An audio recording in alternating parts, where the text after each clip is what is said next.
Yeah.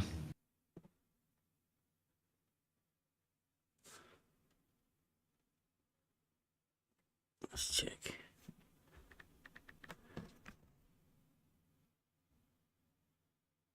Yeah. Yeah. Mm-hmm.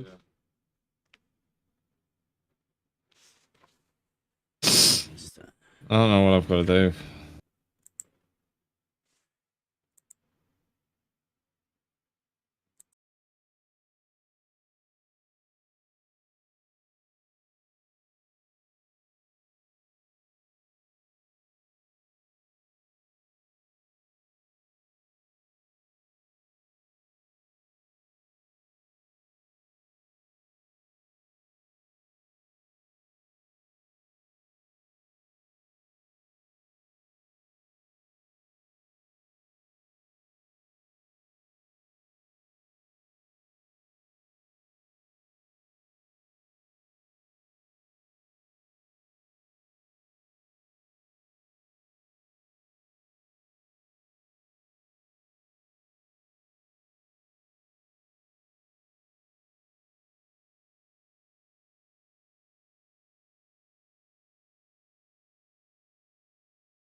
Eliminate the wrong path to take.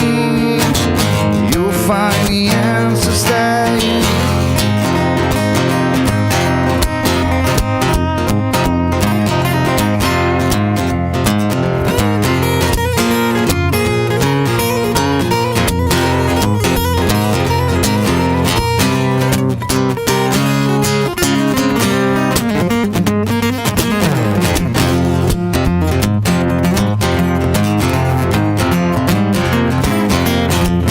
Contemplate before you make a choice. You got to let your voice be heard. You'll never see this place again. You got it right. Everybody's got their own way to go.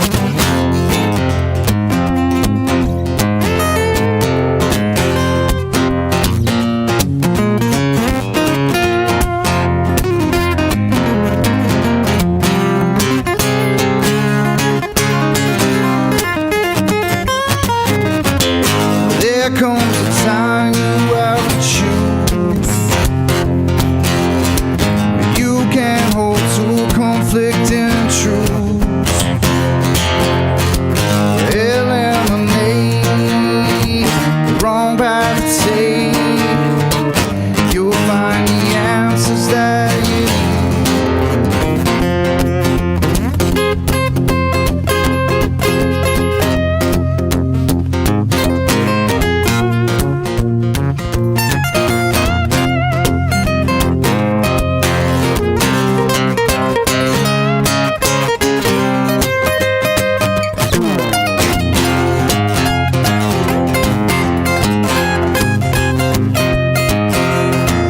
Try not to enable the thoughts. They got enough problem with this bridge to cross. No matter what I say, they're doomed.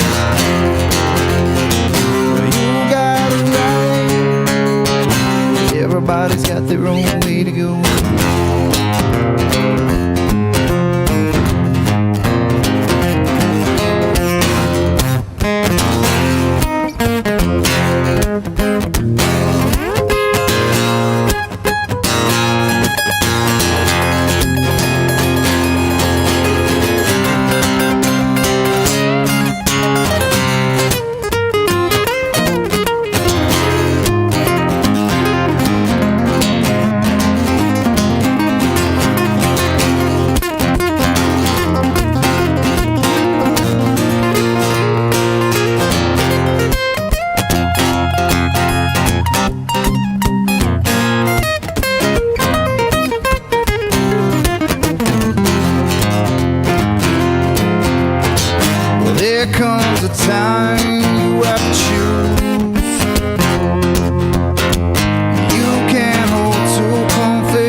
And we are live.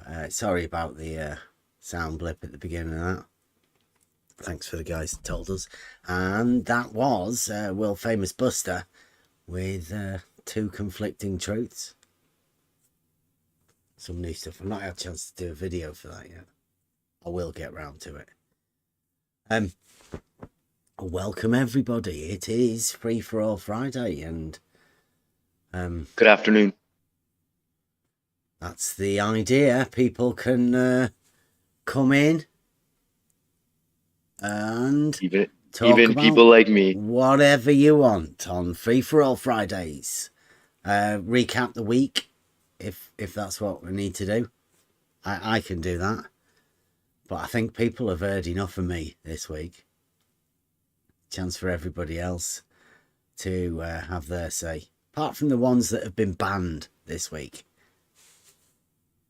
We're not standing for any of that stuff anymore. It's ridiculous to come round and call people liars with no base anything, and then start the slander of ridiculous stuff. Yeah, we can't have that. So that's why Brenda's gone. Brenda's never coming back. Rumpus has been quietened, so we should have a Rumpus free zone. Everybody knows Rumpus is he's claimed he's going to do an awful lot of stuff and never came up with anything. Now, whether he's got some fantastic production ready and waiting in the wings, who knows. But there should be a lot of people stepping up to the plate. Blue Marble's meant to be doing some proof. I think you're too judgmental on Rumpus. There's always next year. Well, that's what it is now, isn't it? He has put it down to next year now. Uh-huh. And the year after that, and the year after that. There will always be an excuse. Mm-hmm. There seems to be a lot of those excuses going around.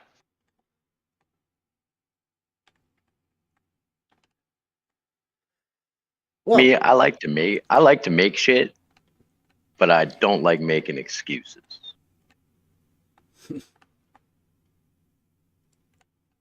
So we lost. So recap in the week, then we lost Brenda.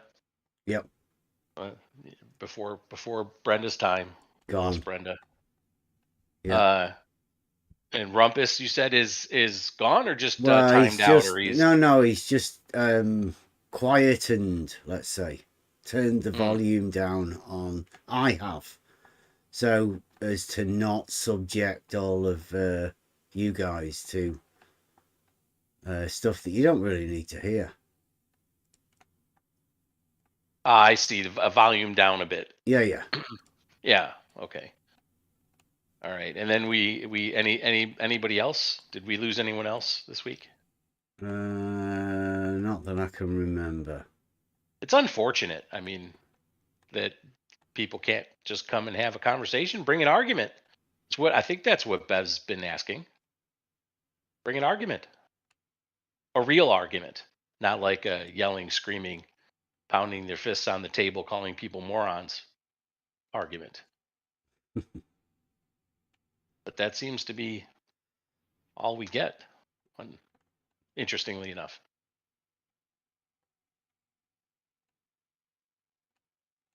Well, we had a visitor here this morning, new one. We could talk about new people that have come by. Seems like we get people that pull a new sock out of their drawer and come in day after day after day, it seems. That might be a bit hyperbolic, but we had somebody come in this morning. I say this morning. Well, it was morning UK time, as I saw in the live chat. And strangely enough, came in with a comment. Not even, like somebody new that comes in. Like if you let me ask. So let me pick on SE if you can talk, or maybe even Rob. Rob might be better if Rob can talk. So Rob, if you're going into a new server, right? First time you ever been in on the internet on a new server, and you're honest, right? You're just like, hey, what is it? I think I'm gonna go check out that server. What would you think the first thing you'd post? What would be like the first thing you'd post in a live chat? In the live chat, Yeah, in a live chat. If you were posting something in the live chat, you weren't in VC yet, but you're brand new to the server, and you say, what am I gonna post? Let me see. What should I post? What would good you post? afternoon, Good afternoon. That would be your first post. Anything probably. anything else? Just that'd be the Level is first thing. horizontal. You might do that. Okay. All right. Fair enough. I have standard normal things that I put. You guys probably see everything I put is always the same. Yeah. So I mean, I'm not going to pick on anybody specifically. I'm not even going to put the name out there. But so here's this person. This person joins the server, the 25th. So what was that? 2 days ago? 3 days ago? It's the Doesn't 28th. Yeah. Yeah. So 3 days ago. Doesn't come in before today. Today at 3:51 a.m. Central Time. That's my time. So what is that? 6 hours different. So like 10 a.m. GMT, something like that, close to that. Yeah. First post. This is the first post. Not good day, good morning, or anything else. First post. I understand the role of a dictionary in facilitating communication. We need to share a common meaning of words to succeed. But does a dictionary alone help us understand reality? I would argue no. Successful communication is the driver. That's the first post. Then, about 30 minutes later, Gadget came in, said good morning, and this person was lurking after that first post at 9 minutes before the hour. And then at 23 minutes after the hour, when Gadget says good morning, this person finally says good morning. I can remember they came into the VC. This particular person? Yeah, said good morning. I didn't realize that. Actually verbalized the good morning. Obviously, there's in the morning. There's not much going on. If there's no reply, then yeah, you don't say much. So they came in. So this was what, a couple days ago. Because this wasn't today. No. Yeah. Today, this morning. Really? Yeah.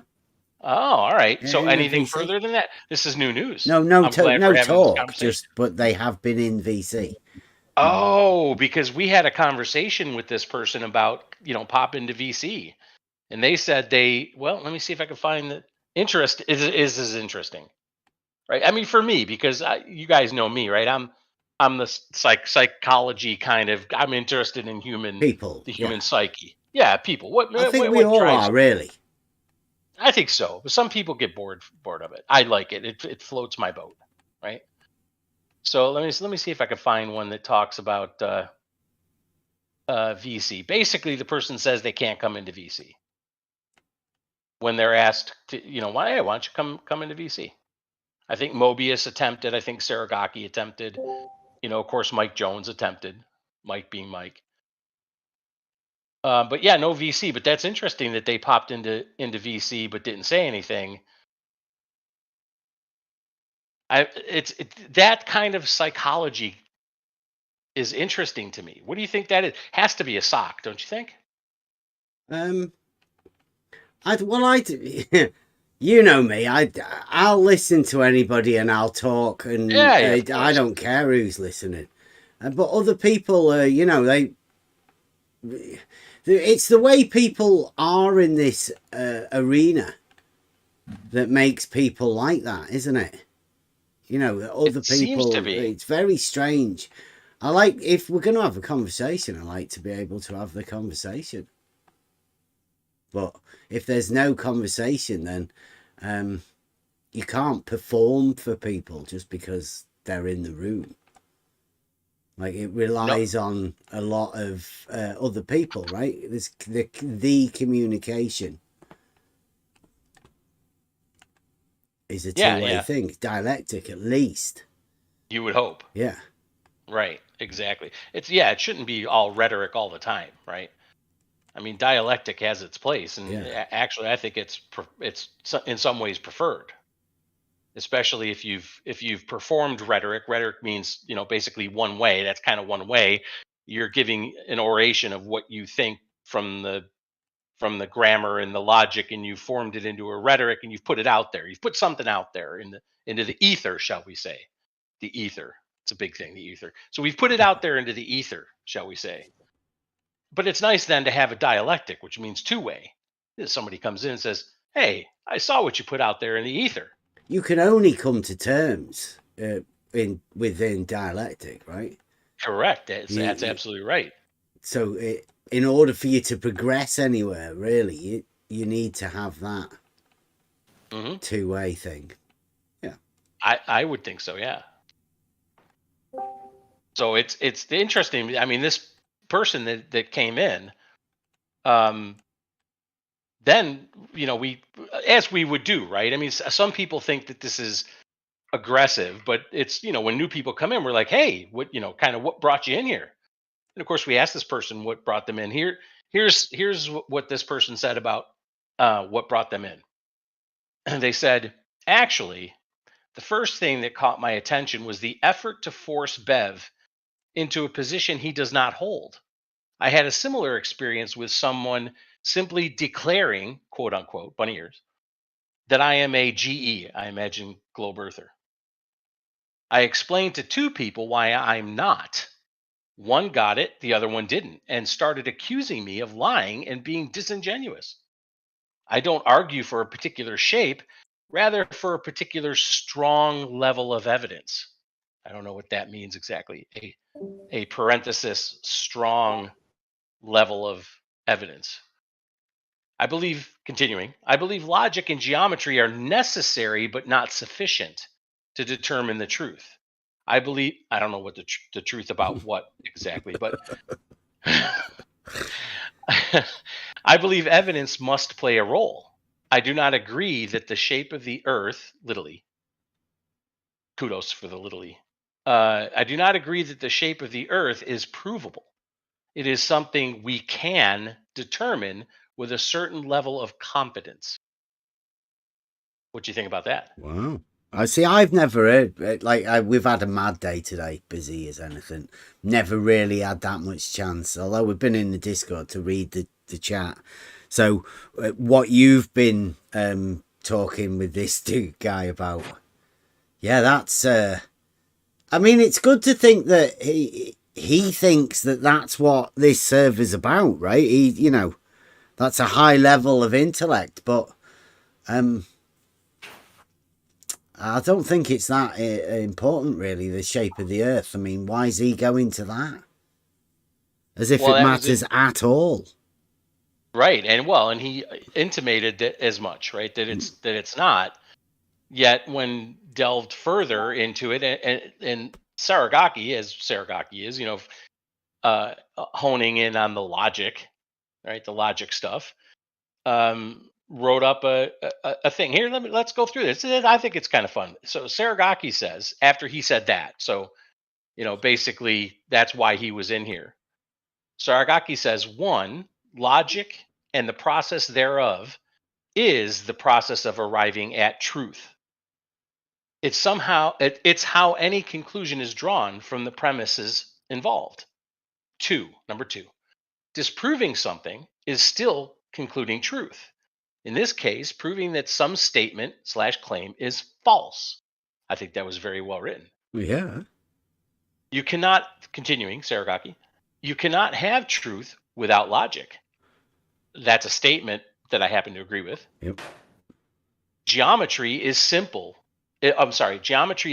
a pure logical process laid out for anyone to follow along through definitions, axioms, postulates, and finally proof / propositions. Again, very well written. Yeah. Geometry is built on logic, and truth is built on logic also. Have you ever read Euclid's Elements of Geometry? So, in answer to that, this person says, in school, I was exposed to most / nearly all of the ideas. I don't know what ideas exactly, Whoa. but all of the ideas, nearly all of the ideas. I have read some, but not all of elements directly. So he's read some, but not all of elements directly. I'm not further continuing in response to Saragaki, says, I'm not arguing against logic and geometry as necessary, as you say. I am saying evidence is also needed. That's interesting. So if you're able to gain a proof, you still need evidence. This is the kind of the way I read that. I could be wrong. Because Saragaki's point was you can find proof. Elements is a way to find proof. Mike started the whole conversation with the graphic. I don't know if you might be able to find it, Bevan. Show it up. It's in the live chat, probably. Maybe 2-3 p.m. your time, I think. But it's the graphic of the girl spinning the wheel with the water doing the Pythagorean theorem thing. You know that video, very short GIF video. She's got the water on each side of the triangle. You know what I'm talking about. Yeah, so Mike started with that, basically saying that's a proof, right? The person agreed that it's an elegant proof. I think that's what they said, an elegant proof, as a matter of fact, if you're going to bring that up. And then Saragaki went on further, but this person still claims to need evidence of something. Not sure what evidence for. But this is where my mind peaked, right? So I'm like, this doesn't make sense to me.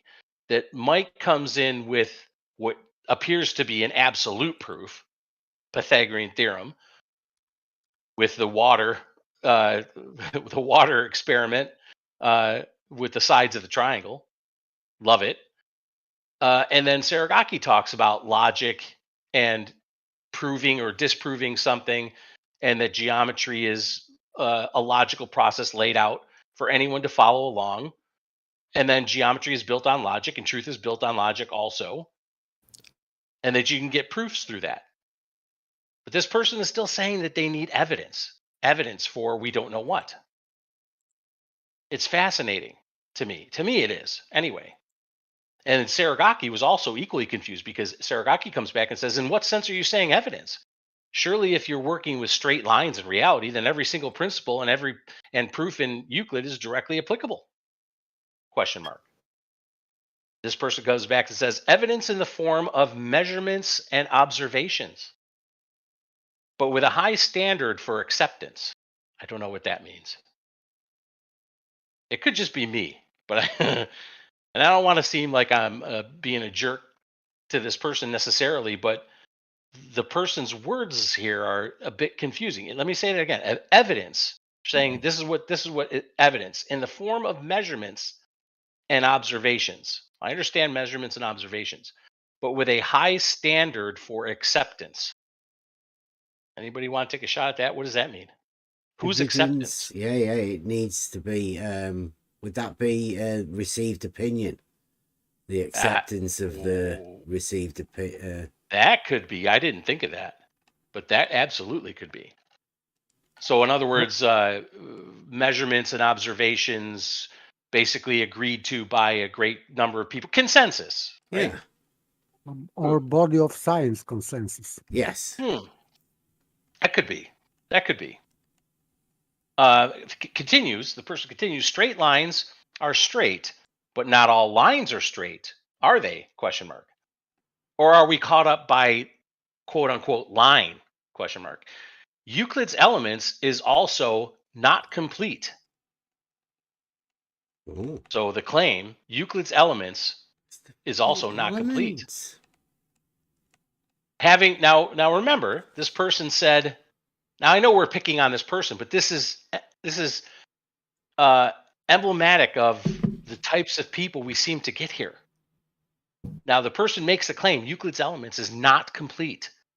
Yet when asked by Saragaki if they read Euclid's Elements, the person responds, I have read some, but not all of Elements directly. Somebody please help me. That's why it's not complete. He didn't finish it. Right? Right? How do you make a claim that Euclid's Elements is not complete? And literally 1, 2, 3 posts earlier, you actually wrote the words, "I have read some, but not all of Elements directly." Somebody help me with this. Oh, he's the one that needs help. This is not you. helpless. You cannot be helped because You cannot be helped. it is helpless. Just nonsensical. You are in statement. danger of Penrosing yourself. Warning, warning. Do not attempt to go into their mind. It is phenomenally interesting to me that literally within 3 posts, this person has completely undone themselves by claiming that They do it. Euclid's Elements is also not complete. Yeah, Kevin, you know, they do it in the same sentence sometimes. Yeah, I know. It's amazing. Yeah. I know. But remember, this person was supposed to be the honest person coming in, first time here, interested in the server, piqued my interest, saw something about Bev on YouTube, you know, that kind of thing. That this is what gets me. I mean, all of us know this is a sock. Of course it's a sock. It's somebody that's been here before. You know, throw out the names that we all know, right? But this is why I love this, because just get into the words. I haven't read all of Euclid's Elements, but Euclid's Elements is not complete. Then they say, "Are you familiar with phenomena?" Now, have we heard that one before? Right? Yeah. Are we familiar with it? Yeah, are we familiar Heard of with it? Yeah, you heard of it. And so I couldn't take it anymore, right? So this is Kevin had to come in here. Wait, Kevin. Yes, Like go the ahead. Rob. phenomenon of shoe. No, it's Well, phenomena. Phenomena. It's not Yeah. a phenomena. It's No. it's got an extra e in it, has it? Yeah, It's yep. phenomena. Yes. PHAENOMENA. And that is a piece, a work, a book, whatever you want to call it, claimed to have been written by Euclid. Now, I said, "Have you read Phenomena?" And this person comes back. Guess what the answer is? Anyone? You only have 2 choices. You want to guess what the answer is. Now, he brought it up. Yeah. Nothing to do with it. I'm guessing the answer is no. The answer is no. Oh, John right. wins the gold star. So The he's answer never is read it. no. Is he familiar with it? Is that classed as familiar? I don't know. Well, he asked us, "Are you familiar?" Well, he was Yeah. in a conversation with Saragaki, and to be fair, I butted in, right? But Are you reading from further up in the chat here? oh Can yeah, I this is follow- from this morning. This is Okay, probably thanks. from 10 a.m. your time, John, something like that. Okay, thank you. Thank Yeah, you. yeah. So the person asks us in the chat, "Are you familiar with phenomena?" That's linking that to Euclid's Elements is not complete, while saying that that person's not read all of Euclid's Elements. So you can see where they're going already. So when I asked, "Have you read it?" the person says no, only the Amazon description. And The Amazon description. and I'm sorry, and the Nice. table of contents. I might buy the Kindle version. Have you? Question mark. And then I wanted to leave gracefully without being too much of an idiot, and I said, "I have in fact," and this is where logic comes in. Parts of that work clearly undo elements, so logically, it's highly likely that phenomena was not at all written by Euclid, but rather assigned to him in an attempt to discredit elements.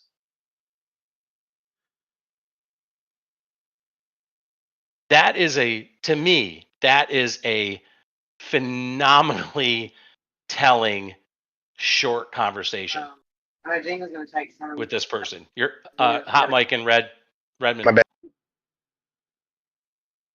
And I just wanted to see what you all thought about it. I mean, yes, we've run into these people before, but again, the human psyche, right? To come into a server to start with something about a dictionary and communication without even a hey, how's everybody? How's everybody? And as Bev said, which I didn't know, comes into VC, no talking, no nothing. Later on, by the way, in this whole conversation, we did ask the person if they wanted to come into VC. They claimed that they couldn't for some whatever reason. But it's interesting to me. Interesting to me that they can on the one hand say they've not read all of Euclid, all of Elements, then say Elements is not complete. Complete, yeah. Make the claim that it's not complete. Does it make Then them feel better though? You know, that sort of thing, right? That's what I'm wondering. A way? Well, I haven't read it all, but I know it's not complete. So Yeah, that's weird. yeah, isn't it? So even if you have read it all, you know, you're still in no better a position because it's incomplete. So, yeah, it's a funny thing to say that. Yeah, if you haven't completed it, how do you say it's incomplete? Right. But still, you can always ask, and what is lacking this Euclid? Then, yeah, I mean, what is missing? It's the elements, it's the foundations of everything. So, I mean, what's it missing in the beginning, right? If it's, I say it's perfect, right, all the way through, proof on proof on proof on proof, undeniable proofs. So, of course, it's not further because it is just the elements. That's all it's ever claimed to be. It's a very strange idea, that, to me. To me as well, and a strange claim to make, especially when you've said you haven't read it completely to know if it's complete. Okay, so we'll go a little bit further with this, and I don't know. I'm maybe getting you to rest your voice a little bit, Bev, because I know you've been, and I haven't been around, so I'm like chomping at the bit to do stuff. Yeah, that's why I kind of figured why you haven't stopped talking since the show started. I'll give you your time, John, in a moment. Good to hear your voice. Good to hear your voice. Thanks. Yeah, it's been it's a very busy couple of weeks, so I'm glad to be able to talk to you guys. So Saragaki comes back after I butted in and says, at this point, this is Saragaki, at this point, I feel it necessary to repeat myself for the third time. I love Saragaki and his patience.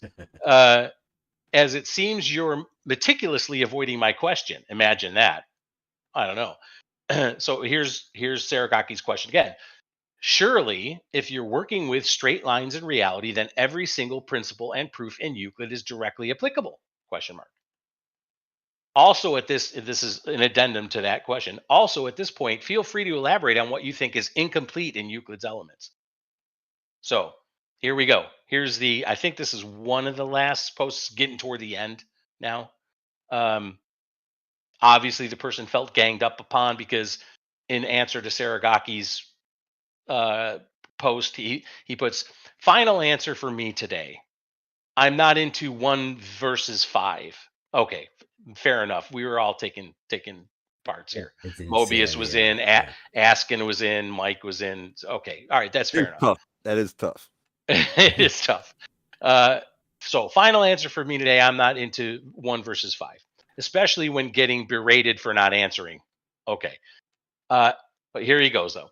If you work only with straight lines, elements is applicable, but incomplete. Example, trig. I don't know what that. Trigonometry. It's straight lines. Yes. Wow. Yes. Yeah. So let me say that again. If you work only with straight lines, elements is applicable but incomplete. E.g., example, trig. So it would be complete if in Euclid there were some trigonometry with curved lines, it seems. Possibly, because, well, maybe, because that's where he's going. This is impossible, of course. That might be where he's going, Paper. He then says, next sentence, when there are constraints that force one to use curved lines, example, e.g., surface of a sphere, There's surface of a sphere thing. That's interesting. We can get at it in a minute. Let me read that again. When there are constraints that force one to use curved lines, example surface of a sphere, elements is lacking. Elements is lacking. Euclid does not get this. Euclid does not include pi, which is critical for complete treatment of circles and spheres. Ooh. Yeah. This is false statement. Sorry, Why is that? because he included pi in every circle and sphere, so it is included. How By- so? Because this person claims that that's not true. Paper. So this is that's why I said this is false statement, because Euclid utilized, of course, pi. So I don't know why this person said that. Maybe he missed something in Euclid. Possible. Anybody else want to take a shot? What do you think? I don't want to say anything before Bev says I think, 'cause I don't want to look stupid. Go forward, my friend. I don't mind looking stupid. You tell him, Rob.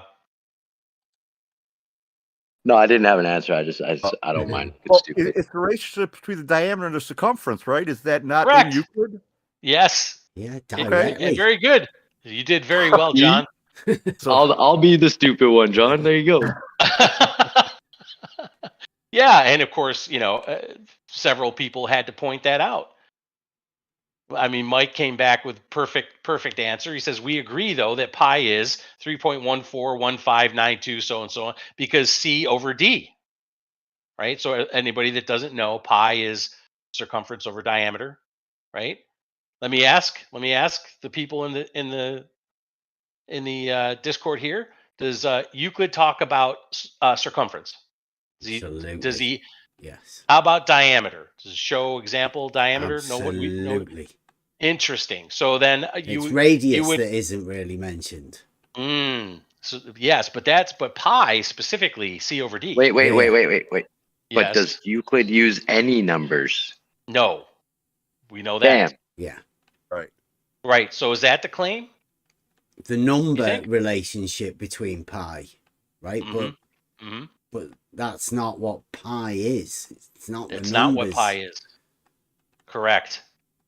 Which again is significant to me, right? So we couldn't get too much further with this person, but if the person is thinking that pi is 3.141592, blah blah blah blah blah, there's a problem here. There's an instant issue. That is not what pi is, and we've talked about this before on several times. Pi is the relationship between circumference and diameter. The fact that people put a number to it, in my opinion, is meaningless. Completely meaningless. Part of the trickery. Absolutely. This is not absolute number. This is only a number derived from proportion. Yep. It is. correct. It cannot be found. And shout out to Buster, because there is a Pythagorean triple relationship involved in this within the ratios that involves music, the chords, all of that sort of stuff is of the same relationship of these ratios that is derived and given a number form, but it's not. It's a relationship of one to the other. Specifically. We will be going over more of that because it's fascinating when you get into Absolutely. it. Yeah, absolutely fascinating. But yeah, I like how this number relationship is a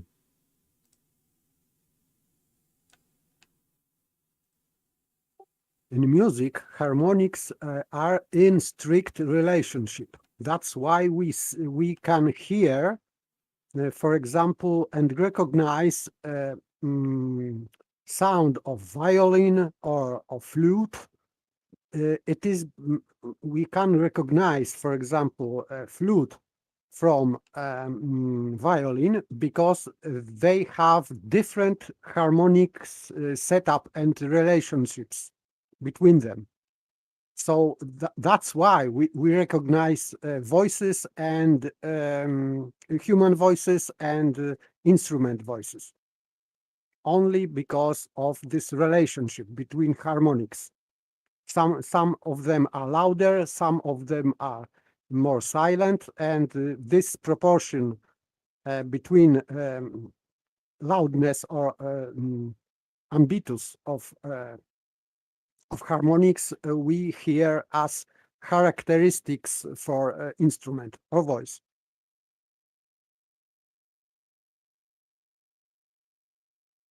Absolutely. Where'd your car go? So that was about it. But again,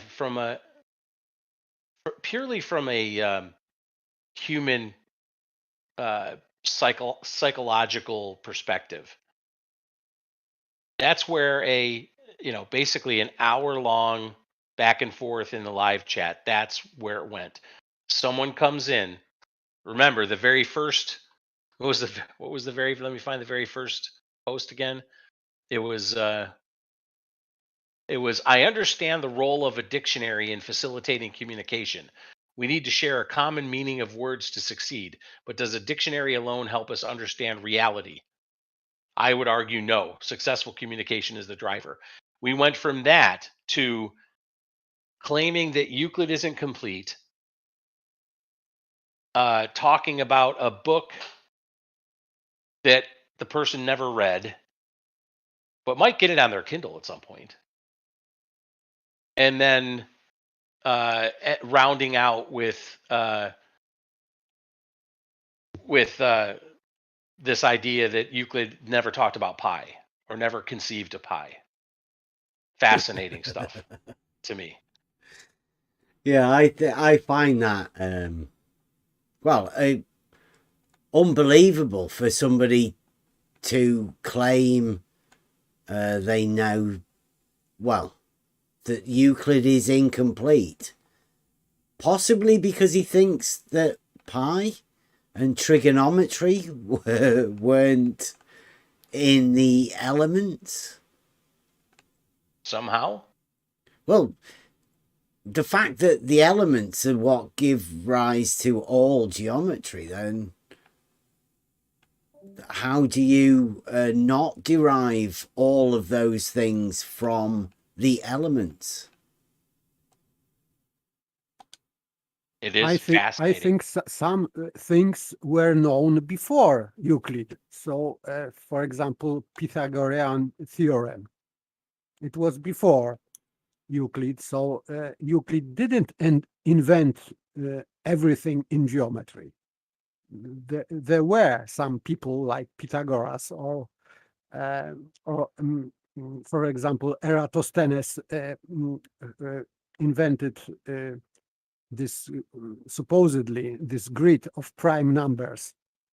So we have prime numbers how to calculate them first time at the same time as Euclid, or more or less. So many things were invented beside Euclid and before Euclid. Would you say invented though? With stuff like that? Discovered. Yeah. Yes, Realized? discovered. Yeah, it's just a way to teach what is known, I think.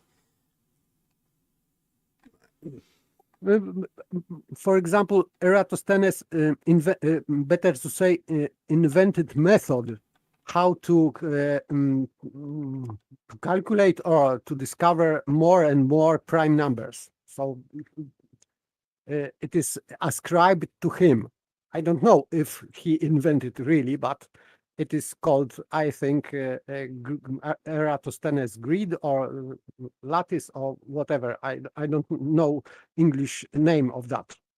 This crate or this lattice or grid where you are just getting rid of numbers which are not prime.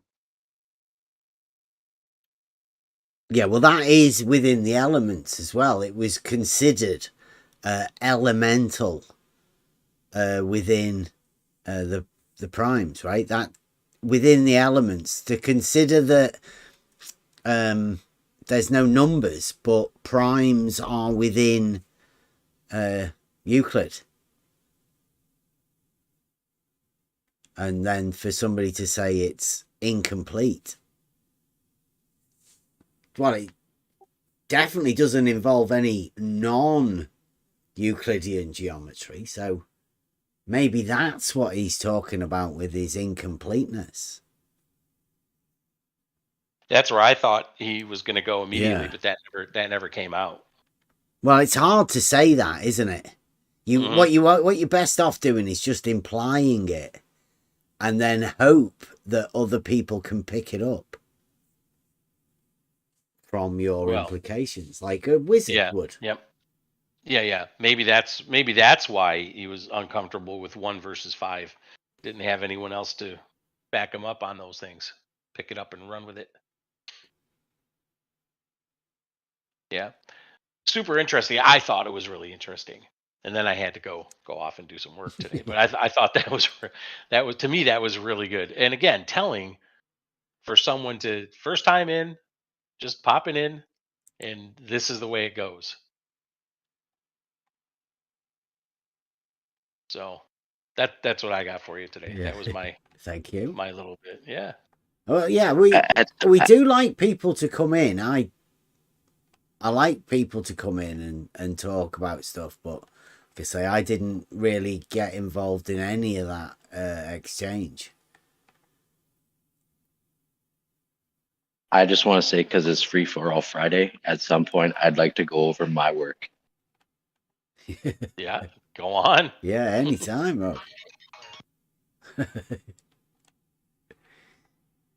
You got your whiteboard. Well, no.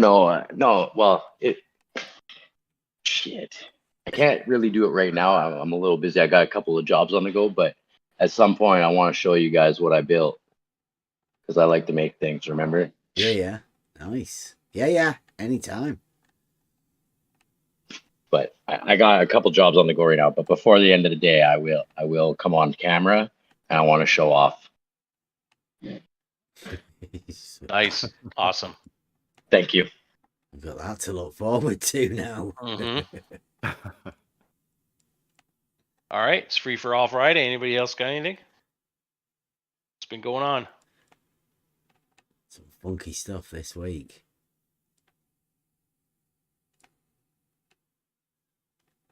I feel like I can hear a zombie. Seemed to be a little bit of rehashing some old ground this week with some old, I was going to say friends, but not really. We had Brenda for a bit till Brenda was banned, and then Rumpus, and had some Blue Marble stuff happening this week. Well, that's some refreshing news that we don't have to put up with Brenda anymore. Kudos. And what's with the blue thing? What's going on there? Well, that's Bev went over some of Blue stuff this week, didn't he? Yeah. Well, yeah. Yeah, it's been a Blue Marble Science Week. Both the actual person Blue Marble Science and Blue Marble Science. Blue marble circle reasoning, because his argument against Mobius always was, it is that way because we live on the globe. The same as Ephidogma. Since we are on the globe, or the level is curved, then and he is trying to prove something, but you cannot prove anything if you are start from conclusion. This is circular reasoning, so you cannot prove. This is fallacy, logical fallacy. You cannot assume your outcome. if you are assuming your outcome, automatically you fall into circular reasoning, and your proof is just nonsense, because cause cannot be effect. If you are making from a conclusion cause, it means that cause is effect of itself. So it doesn't make sense.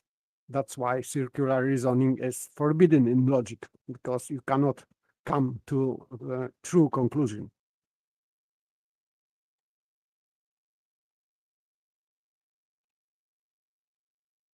Fallacies.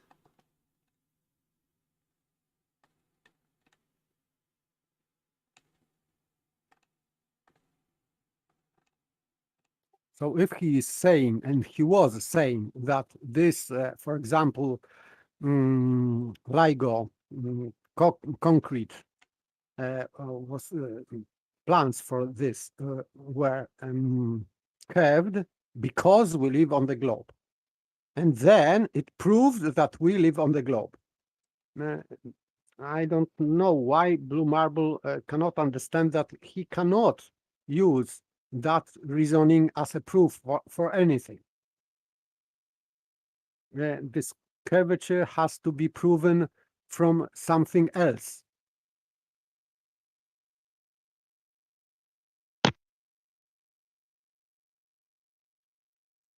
So you mean to tell me that there's It's no curved. actual curvature at the Rakia Bridge?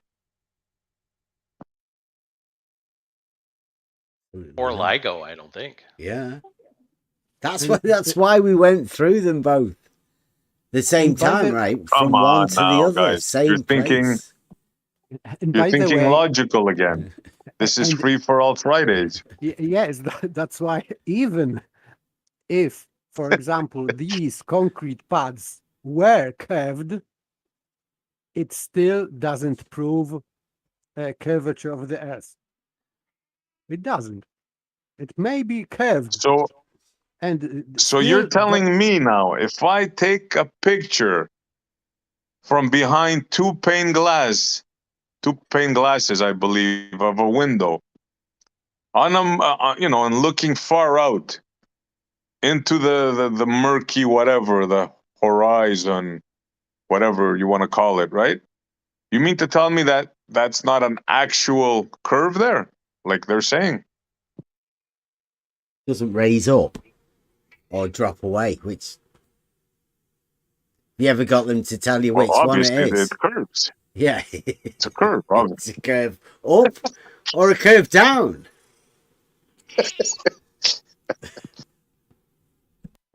Yeah, at this point, it's just laughter. I mean, that's all that's left, right? Well, seriously, if you got two people on a beach and one person stays on the beach and the other person gets in a boat and travels out to the observed horizon from the beach, and when he gets there, they communicate with each other, and the person on the beach asks the guy in the boat what he sees, is he going to say, yeah, the water's starting to go downhill here? Or is he just going to see more level or whatever water in front of him? Exactly. Exactly. Now, that's how a logical person would think. And the answer to that is he's going to see more level water in front of him. Of course, with waves and all that stuff, right? Yeah, But yeah, but the person on the that's beach why I with make you- fun of B-Ball, his 160-foot wall of water. You know that picture that he shows there? He thinks that there's a 160-foot wall of water between him and the hotel, causing blockage.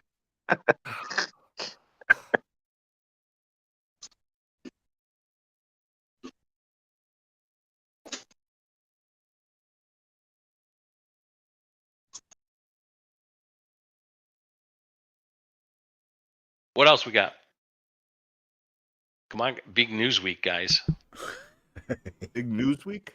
Spaceman is running Twitter now. Oh, got that. yeah. Well, have you heard about the down? The down? Mm-mm. No, go on. Did I interrupt somebody there? Sorry if I spoke go over on. somebody. Go on. The down.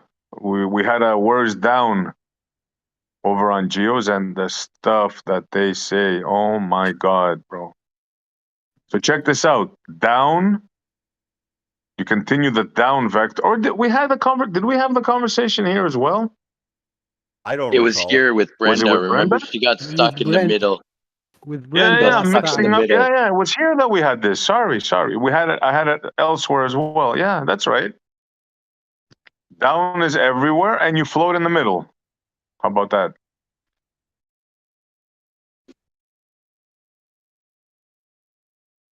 Down is everywhere, and you float in the middle. Then You're up talking is about everything. passing Remember that through up the is center, everything. right? And why not up? Because from me, Yeah, both down and up, every direction. Except down turns into up at a certain point, and that point we found out is where you float. Yeah, that's right. Up Yeah. goes Uh-huh. down, the down goes to up. Yep.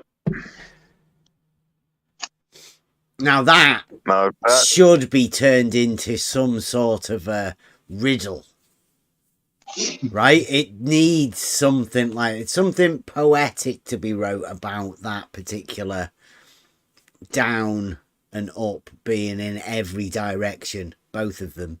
It was demonstrated in the Total Recall movie, Bev. What do you mean? Whoa. Was And it? they got a specific measurement for it as well. Yeah, yeah, the floating point. We know exactly where it is.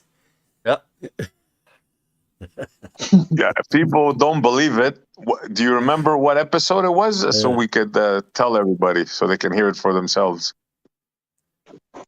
Dig a hole 4,000 Crazy miles stuff. deep.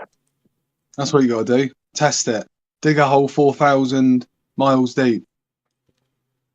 That's Oh, it. Yeah. And jump down it. Yeah, but you know they can't drill more than like 8 miles. It's a Yep. fraction of a fraction. Free for all Friday, mate. You can Explode say whatever your mind. you damn well want. Spot on. I like it. But Rob is right. They've I think wasn't the longest Borehole, yeah. in somewhere in Russia, right? Was it? Yeah, the Kola Deep borehole. Yeah, it was like Okay, 7 or 8 Almost, miles. yeah, It was almost 8 Yeah, miles. but another thing about that, if you haven't noticed, the hole was only about 6 inches or 8 inches wide. Yes. Oh, Rob, Right. Like that it's is not like it. you could jump in it. That's what I was going to say. Yeah, the actual. There's like a stone in its place now, or a metal. Sorry, metal, isn't it? Like a metal. Yeah, they capped it. Saying, They capped it. yeah, like literally about an 8-inch diameter or something. But did they determine what substance they were hitting at that 8 mile point? Did they ever say? Yeah. But Yeah, as a matter of fact, they did. What was it? Anybody know? Was it hydrogen?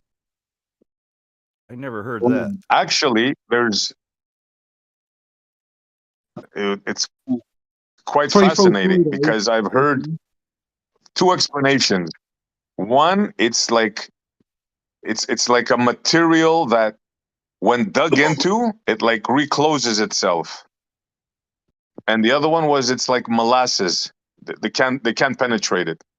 There's no way, like they can't go any deeper than that. I think I heard that molasses thing. Yeah, you're bound to get floaty when you get past that bit. Yeah. Yeah, have it to- makes sense, doesn't it? So to find the floaty bit, you'd have to, according to some people's model, right? Free for all Friday, you'd have to get to what, 12,500 miles? Is that right? Something like that? No, 4. No, above 4,000 according to the fantasy. Oh, 4,000 to get that. I'm thinking circumference. My bad. Yeah, if you go 4,000, you know you've gone past the point. You've missed it. You know what I mean? Okay. All right. So 3,900. It should get easier at that point, right? Because you're going up. Yeah. Going up. Yeah, you can use the weight of the drill to drive back up again. 100%. There you go. Yeah, there it is. So anybody, let me grab my calculator. Let me grab my. Somebody's got to get me the radius. What is it? 3960. I used to have it. 39.59. That's 39. an average. Yeah. Okay. So, It's a Lego part of a. and the deepest they ever drilled was what? 9 7 miles? point something. 7 point something. Almost 8. I think it's 7.8 miles. 8 miles. 8 divided by 39.59. Yep. That's a whopping 0.00202. That's how And far. what's your point? What's they your got. point on that? So what? I'm just Huh? making an observation. I don't have a point. Okay, all right. It's free for all Friday, SE. Don't judge me. A fraction of a fraction. A fraction of a fraction. Exactly. That's how far they got. I And wonder by how the many way, drills you've got as well. yeah, they capped it, and anybody can go listen to the stories and stuff. I mean, we're getting close to, at least in the Americas here. I don't know what you guys do in Europe, but Halloween. You guys do Halloween in Europe? Sadly, yeah. Okay, Well, so most other of us know people do. Halloween, spooky time, right? Spooky time of year, supposedly. So we could talk about what. John, do you know? John's got to know. John knows all the good stuff. What do you know? What they claimed happened with that borehole? Yeah, I do. What is it? What? Spot on. Spot on knows. Well, sorry, go on, John. If you know. I mean, they just couldn't get past that point, so they stopped drilling. I No. don't know if that's- No. Phenomenal. He's talking about something else. And I don't know. I believe that the sound that came from it, because they were Oh yeah, I did hear that. and they Sound of what, though? Sound of Yeah. what? Sound of Like what? moaning and screaming and stuff. Yeah. sound of hell. And that's the reason why they closed it off. That's one of the reasons I've heard. Yeah. Yeah, but guess what, guys? A news flash on this one. What? It was the wrong hole. They got the wrong hole. It was another hole somewhere, I think in Germany or something, if I remember. It That had wasn't the that one. screaming? That had the screaming? Yeah. Oh, they ruined the story. We're getting all mixed up. That's I what mean- happens, isn't it? Repeating other people's stories when you don't know it. Yeah. Imagine that. I heard it told by Kevin before, and I remember that. No, it's not that one. It's another hole. Yeah. Are you sure? Are you sure? I thought I heard it with the borehole as well. Not 100%. I'm like 80ish percent. They got Well, the I wrong thought it hole. was the Russian one. So, and what do you think it's the Russian one as well, Kev? I thought so. Yeah, so But you're it could've- outnumbered. I think. You better hop on side with us, mate, because we're the majority, right? Yeah, we have the right story. Yeah. I gotta fall in line. Yeah. Yeah, that's like, so what the SE is playing the role right now of somebody, say, back in the late 1700s or early 1800s that wouldn't get on board with the imaginometry. You need to get on board, man. Okay, it does say that everyone knows about the Great Coal borehole there in Russia. And yes, after microphones were placed in the hole, screaming crowds could be There heard. you go. Yeah. There you go. Yeah, I read that too, but I also read what I told you after that. Keep digging. Keep digging. Come on, the Germans are always trying to take credit for everything. Sorry, spot on it. Yeah. That's all right. He said keep digging. It was a shit joke, really. Sorry, you got He your old. caught it. Spot on caught it. Spot on's got his old mic where it muffles him until everybody gets off mic. Thank you. So yeah, so that's as far as anybody got. But you know, science, right? Science says you go down far enough, and you're gonna float, and then you start going up. Yep. When in On a reality- serious note, though, Kevin. Yep. Even if you're on the About side. this Wait, hang on. I see. Go ahead, spot on. No, he was before me. Go on. I was just going to say, what happens if you're on the side? You know what I mean? How could it be up then? Well, it's always up because you're always on the top, right? It's always going to be down and up wherever you are. Yeah, I did Yeah. know where you were going. All right, Hmm? all right. SE, go on. I was just gonna say, besides the up and down jokes, which we know are ridiculous, right? In reality, Hmm. what's got to be said about the scientific part of it, because they did dig a hole, they did make a report, and they did have expectations before they dug the hole. Hmm. And guess what? They were wrong in just about all their expectations. Water, heat, pressure, Yes. a lot of stuff they got wrong. Life forms where they shouldn't have been. The bottom of it, what they encountered at the bottom, like all this stuff, they got it all wrong. Did they ever say how far they were hoping to be able to get? I think it was 15 miles or something. They were, or I can't remember. It's been a while. My memory is not what it used to be. I can't remember details like that. I'm pretty sure that they did not intend to stop at 8 miles or Oh, they 7 didn't. point whatever. They couldn't No, go that's any for further. sure. No, that's for sure. No, they didn't attempt to stop where they did. They wanted to go deeper.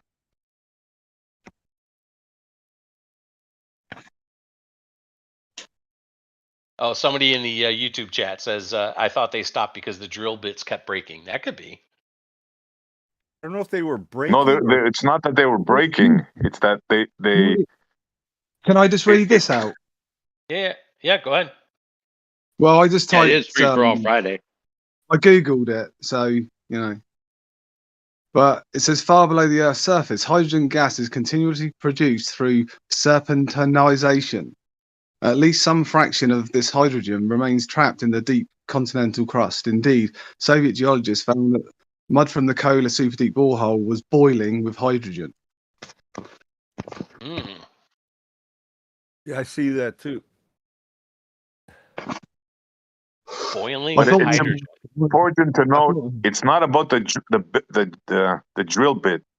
It's about the substance they encountered there It at says they 7.8 stopped. miles approximately. Yeah, they stopped in 92 when the temperature reached 180 degrees Celsius. This was twice what was expected at that depth, and drilling deeper was no longer possible. Why? Why? I wonder why that is. Don't they have?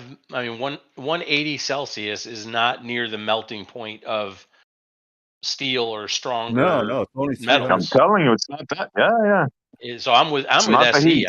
It couldn't have been the heat. I'm just Well, that's reading what they're saying. if they're saying hydrogen, though. Yeah. No, I distinctly remember reading about a substance which they have never encountered before. Hmm. I heard it explained as molasses. And also, I remember something about a substance. It's kind of like molasses that once you drill through it, it recloses. I know it sounds crazy, but yeah. It was Well, if you ether. drill a brick, I bet it Sorry. was ether, because ether is everything. So it has to be ether. Ah, Yeah. Okay. Well, actually, that might tie in.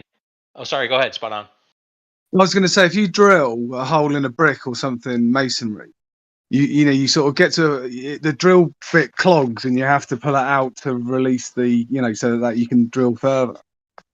And obviously whatever I don't know how they must sort of try and jet it out, try and release all that, so you're not drilling the same material. I don't know too much. Sorry, but I was just thinking that was part of that. You need to like get rid of what you're drilling basically to Yeah, you have create to pull out what you're drilling through. Exactly. Mm-hmm. Yeah, that's true. Interesting. All right. So here's another one. Since we're talking spooky fantasy bullshit stuff. Here's one that the price of Adam in YouTube says, like, okay, where do the stars go once you get high in the sky? And then how do these telescopes get these images that look like Pixar cartoons if once you get so high, the stars disappear? Anybody want to take that one? I don't have an answer to that question. That's a good question. You Though. might Why wanna- do they disappear? I mean, the high altitude balloons that you show, they show that there's no stars. You can see the sun and the moon, but no stars. So I have no answer as why you can't. Obviously, well, it must. Well, I don't know. Maybe because if it is at daylight, just camera has to change aperture because it would be overlit. So it has to be invisible because otherwise the camera will be overlit. So for me, it is simple explanation. That's if we are going above clouds and you can see or camera can see sun, it is too bright. It has to change aperture and Yeah, okay, that makes sense. But what if you're not facing the sun? I have never seen this footage at night. Made Well, at they have night. a high altitude balloons footage out there that shows views of the sky away from the sun, and there are no stars. So I don't know, but I'm just telling you what I saw. You can look those up yourself, I guess. Well, it also it wasn't. Didn't the astronauts? Sorry, the astronauts. Didn't they? Moon landing. The other one. Essie knows this, right? Didn't Please they Yeah, say? they all guys, had if different you can hear me right explanations. next to us, Some please saw delete the this stars, Didn't some like say didn't. two of them because said no blah, blah, blah. stars? Was it? Yeah, I'm gonna pay you yeah. 50k on my own. Just beat this Maybe one. because they weren't Yeah, there. it was half and half, Kevin. Half said they saw stars, and half said they didn't see stars. If it's maxed out, maybe yeah. How is that even If possible? it's not, They have two. Not The possible. thing is, I Different had- script. that card is so They had like two the scripts, back of yes, it has completely. so much Yeah, overstate yeah. Get at the in your turn. car, Ori. Get in your car. Yeah, you're gonna lose the race. And you even hear them You're just at the talking and beginning. nudging each other. Oh yeah, and we saw the Magellanic Clouds. Oh yeah, yeah. What? Sorry. It's a comedy show, Is that a man. problem? It's yeah. In the Bugatti. Yeah, Oh, here's Yeah. it. Oh, guys, now we're gonna get into some stuff. I know, but unless Cosmic you speak, Surfer. you never Good, know. good on you, Cosmic Oh, Surfer. you never know. You want this one? Here we go. Stars require atmosphere to be seen as they are cymatic, probably. What do you think of that one? Some guys like dressing as girls. It's fine. Yeah, that's good. It's all right. I mean, Everybody know what Kevin, I didn't hear you. cymatic is? I Hey, don't know. please beat that Bugatti. I'm gonna all right. It's pay a you Star in a 50 jar? on my own. Hang Yeah, I on, wanted hang to on, suggest that too, but I didn't want to sound Okay. stupid. So thanks, Kevin. hang on.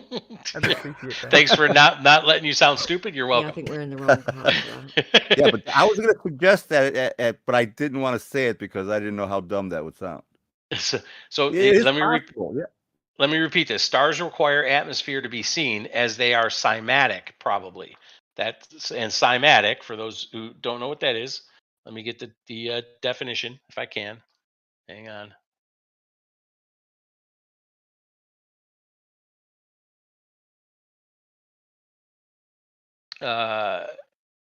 The study of wave phenomena, cymatics, especially sound. Oh, so this is the sound thing, and their visual representations.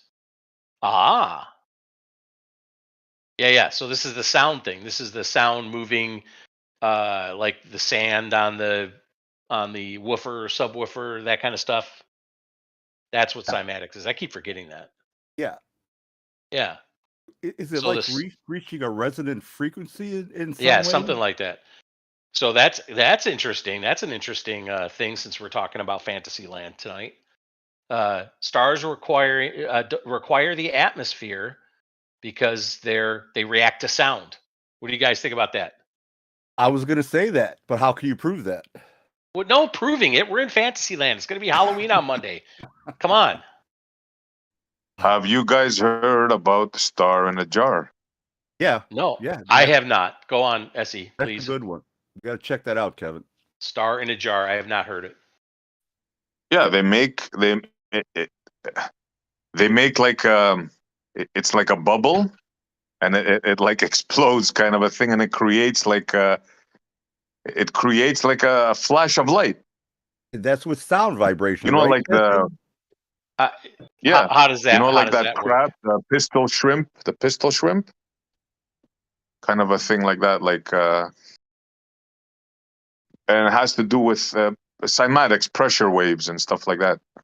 So this is this something organic? Are you talking about, or is this some reaction that happens in a jar? What happens in a jar? You have to help me out. Yeah. Let me see if I can find the thing and post it. Hold on. All right. Unless John, you want to take a shot? What is it? Take a shot at what? What the star in a jar is? Explaining it. I've never heard it. I've seen. Yeah, they shoot a vibration into the. I believe. Yeah, it's like it started out as a bubble, then the bubble explodes and it turns into. It looks like a star inside the jar. What's in the jar? God, if I remember, was it water? I think. Essie will find it. I think.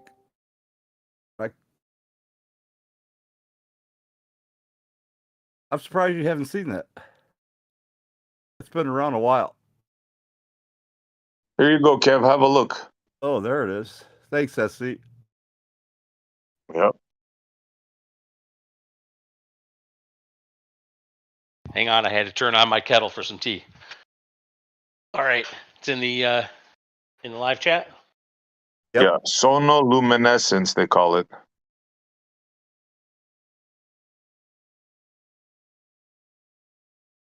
Oh boy, the secret ritual. Now we're getting somewhere, people.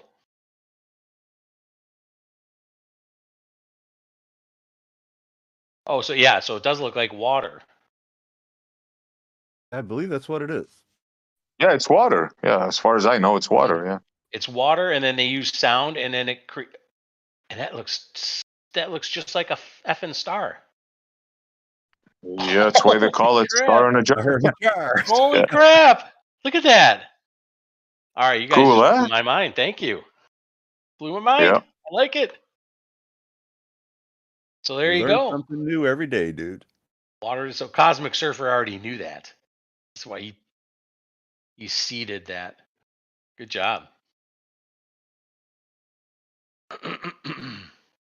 I will Yeah, definitely. sound is an amazing thing, man. Yep. That is very interesting. We all know that they make stuff levitate with sound. We've seen those styrofoam balls in the water. Everyone's aware of that, right? They stack them up. Yep. Yeah. Well, didn't he speak the word and bring everything into existence? Yes. Yeah. Yes, Yes, sir. Yes, sir. The Logos, and Logos. that is the Logos. Yep. Exactly. Vibration. Didn't we talk about something else with that, Bev? When I was in for one of my 5-minute stints this week. What? We were talking about something that had vibration. Was that part of the whole Buster thing? Yeah, the wave and it's all connected. The whole telling thing. you, man. Yeah. Geometry, Yep. those waves, the frequency, the patterns. It's all there.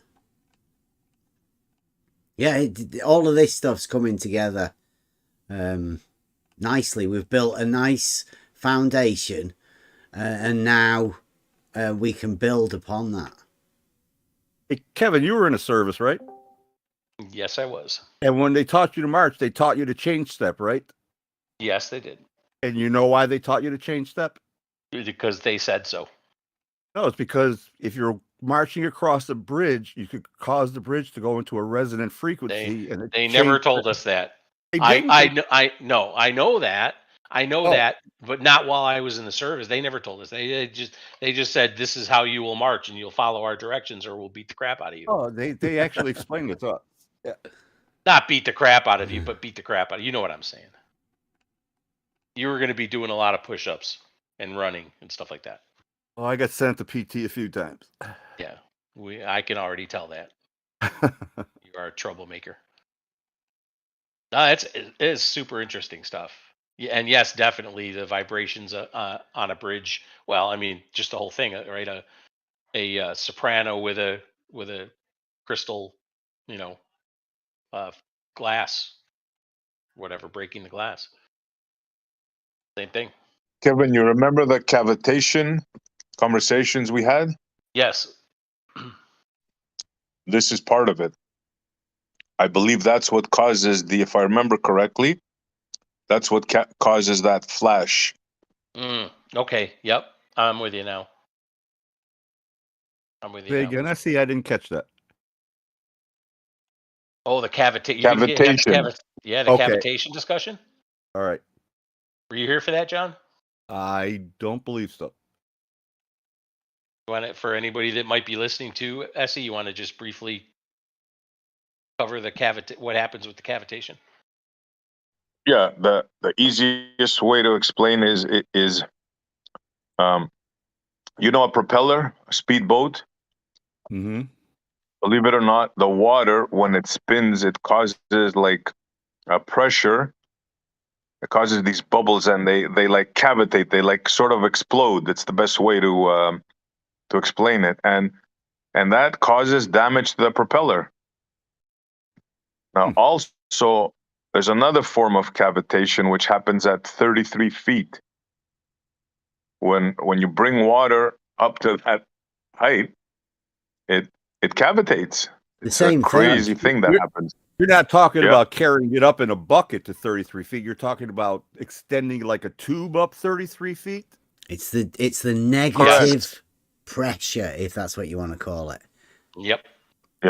That causes it. And what it does, water, you call it, turns into air, but forms a bubble. And in order to release the pressure that's caused within it, the water expands at a rate of 50,000 to 1 into the bubble that you see in a kettle. Sort of stuff, right? So that's the water, because this can happen in many different ways, and one of them is negative pressure, and that's what they call cavitation. But the way the water bubble expands, right? The water goes 50,000 to 1. It's when the pressure equalizes and it goes back again. That causes, collapse, that causes it, because it happens instantly. And it causes this, like a firing a jet. The way the bubble collapses means that there's a burst of energy, I suppose. The star in the jar's a similar sort of thing, isn't it? Must be. Yep. Somehow, right? Or that release or the regaining of the water back to its normal form.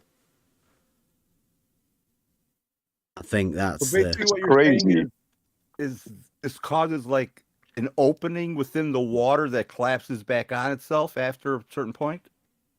Yeah. Like, I'm trying to picture this in my head because I'm not very familiar with this. There is videos out there that explain it and show it. Pretty. I believe I understand what you're saying. In order for the under extreme negative pressure, in order for the water to equalize itself, it has this reaction, which is called cavitation, but people call it boiling. When it looks like boiling. Well, it is when heat is applied, the temperature element that causes cavitation, boiling. So it's that little bubble of air at the bottom of the water. I remember when I saw it for the first time, my jaw went to the floor. I go, what? It does what? And how many feet? I couldn't believe it. That's why I bought the tube, and I want to do that. I'm just got to find the time to do it. I want to see it for myself. I'm going to do it as well. I showed that my wife didn't believe it after I said I didn't believe it, and then I saw it in that one video. And my wife said she didn't believe it, that water could quote unquote boil, right? Without heat at 33 feet. So I want to try it as well. What changes at 33 feet? That's the magic, bro. It's the pressure. It's the atmosphere. It's the pressure of the atmosphere.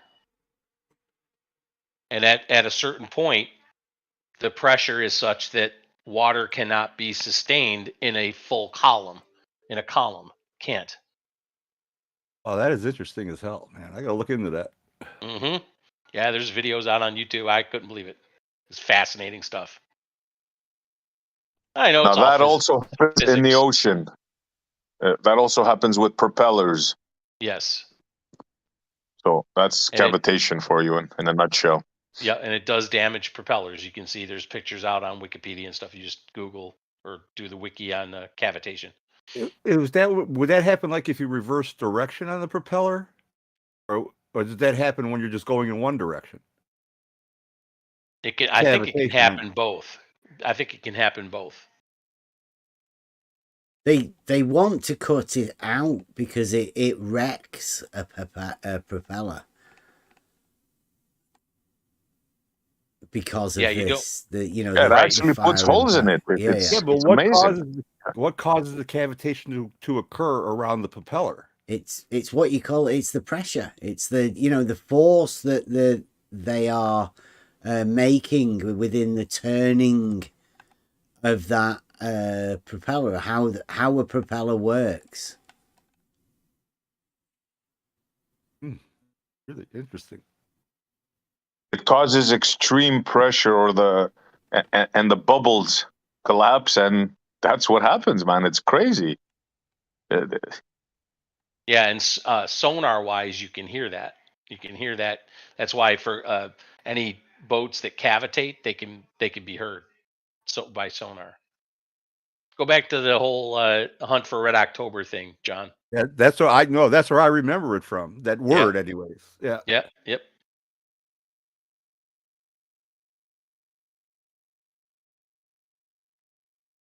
It's weird. I never heard it mentioned when I was on a boat in the water. Yeah, good stuff. More good stuff. Cosmic Surfer says, Victor Schauberger, please see his research. So I don't know what that means necessarily, but You familiar with him? nope. Oh no, Never. he has some really interesting work. Yeah, definitely. Oh, okay, great. Yeah, with water. You want to share any of it? You know any of it? I don't have anything, ready for you. Oh, come on.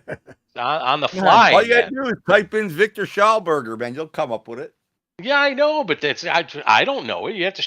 I want to share it with the Discord. Share it with the YouTube. Share it with the world. He invented this one thing. Yeah, I think with Steam he was using this. Yeah, look him up. Yeah, I've seen so much and read so much stuff and looked at so much stuff.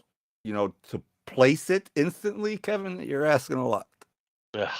All right. I've never heard of anything of that as well, so it'll be worth. You never heard of Victor Schauberger? No. Oh wow, Kevin. Well, I mean, Bev, yeah. Victor Schauberger, VIK, looks like VIK. I believe it is. Yep, VIKTOR. TOR Schauberger, SCHAUBERGER. There's a documentary from 2008. I see. Sacred. Oh, look at this. Sacred Living Geometry. Well, there you go. That's interesting. The Sacred Living Geometry of Victor Schauberger. Oh, all right. Wow. Yeah, it sounds like somebody we should know. I know, right? The Logos is maybe working here. I can't believe you guys are so far behind, man. Come on, catch up. I can't believe you weren't. I can't believe you weren't ready immediately with a presentation, John. How dare you? How dare you? We all lack in areas. That's why we need each other. Indeed. Oh yeah, we might have to go over a couple of these videos, Bev. Some of these look pretty cool. Water and sound, amazing things. Mm-hmm.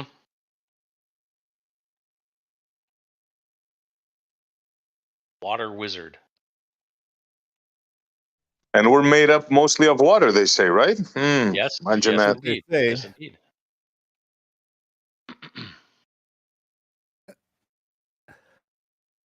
Interesting. Oh, now Hither Thither says Victor Schauberger, the anti-gravity water wizard. Oh, now I really have to get into that. All right, good stuff from the YouTube chat. Thank you. All right, what else have we got?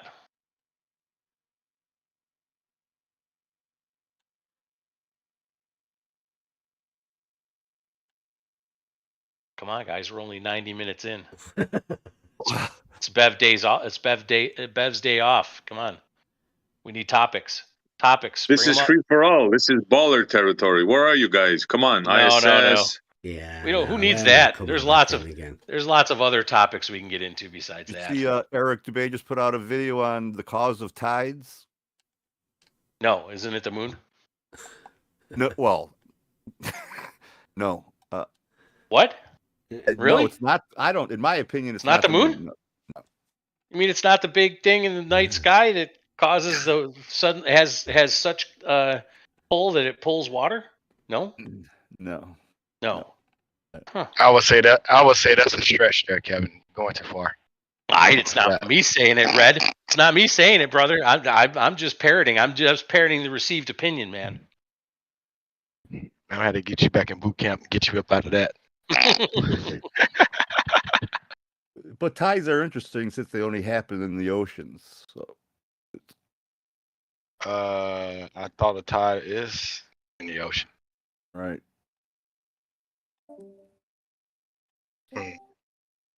I don't know. My mic stopped working, I think, for a second there. You guys hear me now? Yeah. Hear you now. Yep. Shit. I forgot what I was saying. I hope you're not staring at brakes. I'm just telling you. Come on. Got it. Well, hang on, Red Man. I'm just going to turn my camera on for a second. I just walked over with brakes in my hand by a matter of Oh chance. my God. Hey Rob, I got a good story. I got ripped off bad on a brake job.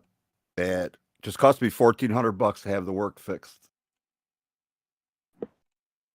Should have brought it to me. I only do it once, charge you once. If I got to do it twice, I still only charge you once.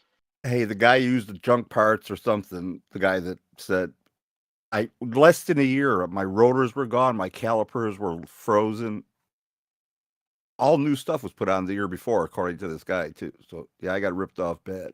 Yeah, well, what happened was the guy that put it on didn't do it properly, and all your shit failed. Yep. I make sure to lubricate all moving parts. Yeah, that was an unexpected expense. Yeah, that's why shit gets stuck. If your brakes get stuck, it's because they weren't lubricated properly in the guides.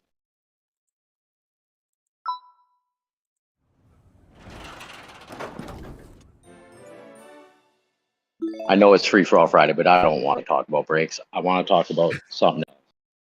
This thing.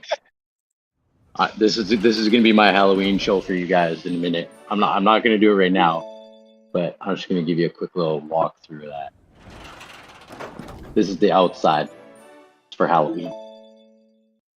What is that? A stretch? graphics. What the heck, bro? Wow. Is that a stretch SUV or something? Rob? No, it's the Van. It's a van. 2015 van. Yeah. Oh. So no, it was that's a bare nice. bones. It was a bare bones work van when he brought it. I'll just give you a quick peek inside, and that's it. Oh, sweet! Look at that. That's awesome, wow, dude. Man. That's nice. That's pretty. You're a pro, bro. If you did that? I built it all. Yeah, me and my boss. That is Wow, awesome, bro. man. You the Custom man. overhead console with the CB, radar detector, dome lights. That is sweet. That's just a teaser because I'm actually gonna light it up for you guys after. What does a project like Nice. that cost, Rob? The customer probably spent about $20,000 minimum. Is that including the van, or is that No, from the van? after he bought the van. Okay. It's also on air suspension, so like the van actually like drops down and sits on the ground. Awesome. So you don't just stare at brake pads all day No, long. I don't just stare at brake pads all day. But if y'all must see, I am actually Working on brake pads right now. Yeah. See, brakes, There you go. brakes. There they are. That's next. That's what I'm doing. But I'm gonna once this brake job is done, hopefully I can get in the end of the show to show off my truck, my van. It's not my van, but I built it, so I call it my van. I'm weird like that. No, That that's is sweet understandable. looking, man. A lot of hard work obviously went into that. Oh, months of work. But the customer loves it. Like, it's his baby. I bet. And he has a lot of toys. Like, this isn't his only toy, but he has a lot of other toys. So if you're ever looking for a job, get into the longshoreman business. Yeah, they Apparently make those guys that work at the docks, they make stupid money. Mm-hmm. The name of his boat is called Overtime. Because that's how he got his boat, was working overtime.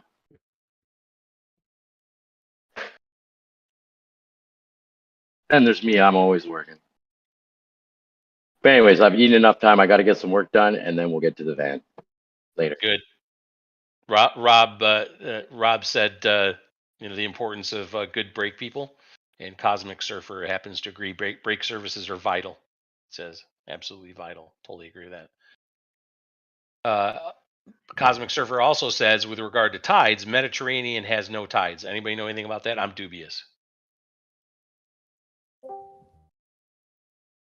Oof. I wouldn't know. I don't know. Mediterranean has no tides. I don't think I've ever been there.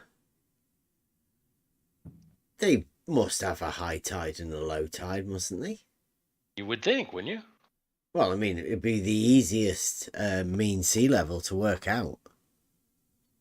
If it, they'd know, surely. If they tried to measure the mean to find that there is no difference. Google says yes, but they're very low amplitude.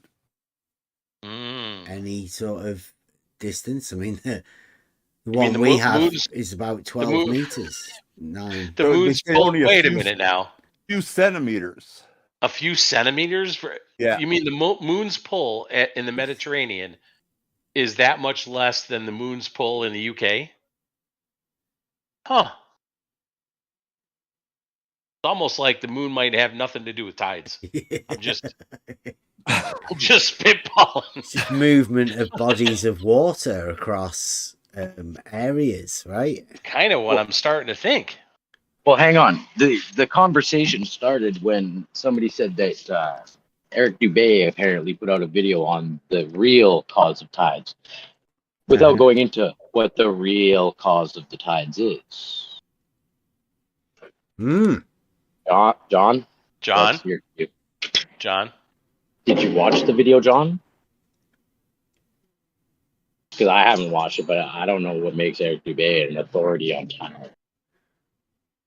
And what kind of information he's got to prove it. That's all I'm trying to get at. Suddenly, John, you called him out, Rob, and now John's quiet. Yeah. So this is what happened. Right now, John's in the bathroom going, the bastards are calling me out while I'm... Actually, I was just in the kitchen warming up plates of pizza. God, you guys are bad. Did you hear Rob's question? Oh, do you want me to repeat it? Yeah, right. Please. So the whole conversation about the tides came up because you said Eric Dubé claimed to have had a video knowing the real cause of the tides. Did you watch the video? Can you give us a little insight into what Eric Dubé actually said? No. And if it's authoritative at all? No, I can't because I didn't watch it. I just saw it posted. Can I post things in here? I lost all my privileges. Why? What? Because I had my computer, I had to have it wiped clean because I had my computer compromised, and then I had to rejoin. All right, we'll yeah, get Yoda you to should work. be able to. We'll get Yoda to work on you. If All right, I'll find it. I'll post it. Okay. Speaking about tides. Yep. Should also have a look at the Great Lakes. Have hardly zero tide, almost. There's And no also have a tides. look No, at there's no tidal tide. nodes. You're gonna like that. No tide in the Great Lakes. Almost no tide, and also No, there tidal is no nodes. tide. No tides. There's They areas call them around seashes, where don't they? We have somebody made something us like look that, into yeah. this. It's not even called a tide.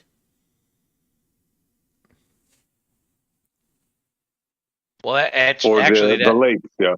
Yeah, well, that actually brings up a point here because flat fact in the YouTube chat says ocean full of salt water. The Mediterranean Sea in Europe has very high salinity.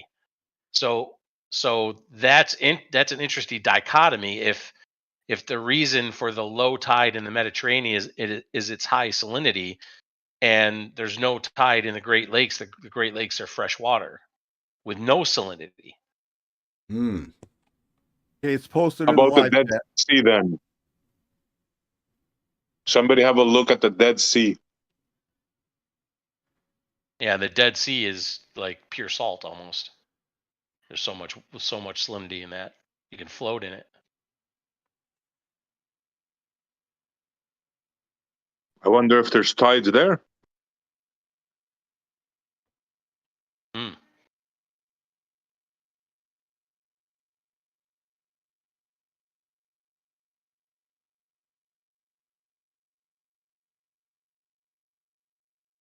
Interesting. So probably not the moon then, I'm guessing. And it's, I Yeah, think exactly. Bottom line, how could it be the moon? Look at all these discrepancies that we just found, right? If it's the moon causing all this, then why is it all different? it's called ebb and flow, I think. It's called model, which they have absolutely no proof of. It's part of this wave form, though, isn't it? It's a Yeah, regular wave. that's like what a seems to long me. wave. If I was guessing, I'd say the sun has a lot to do with it. I've seen it. Like heating and cooling of the water movement. But it's just a guess. I've seen the movement of the water, but I don't know. I don't know how much the piping had to do with it.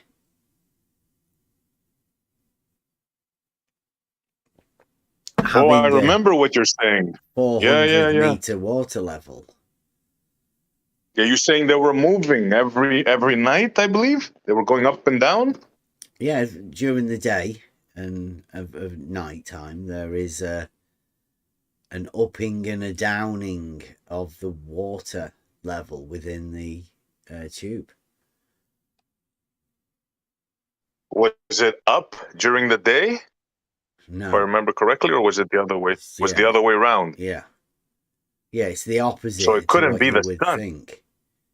Yeah. Well, yeah, I mean, that. there is the that's- thing. It could be that the tube is warming up, therefore expanding a bit. I was just going to say that. Yeah. Right. Yeah. The possibility. What kind of tube we talking about? 3 mil ID, 5 mil OD. That's internal diameter. And how much of a change occurs? Did you ever measure it? Yeah, well, the water always came out of the top during the night. And now I didn't put the tube that high, but it was a good 2 meters that the water ended up spilling out of. Was it exposed to the moonlight? Well, I mean, that's one of the things that I obviously couldn't check to see whether, I mean, the tube's still here. I mean, it is something that we could check to see, you know, how much there is within it every day, or how much it changes. And how do you have this tube stored? Is it vertical, horizontal? I mean, Wrapped around a thing. wrapped around. But when we were out testing it, it was led down. It went up and down the garden, you know, multiple times. So it was all laid down on the floor, really. Not, Yeah, you know, I remember not in we the had the tube. same conversation. Yeah. Yeah, and I remember thinking maybe we should use a glass tube if we're going to test it next to it, you know, and see if the water reacts the same. Because when you said the expansion of the tube, I go, yeah, that could be that. Yeah. Well, it'd be good to see if it what would happen if we were to put the entire thing in water. You know, to make sure that it's all.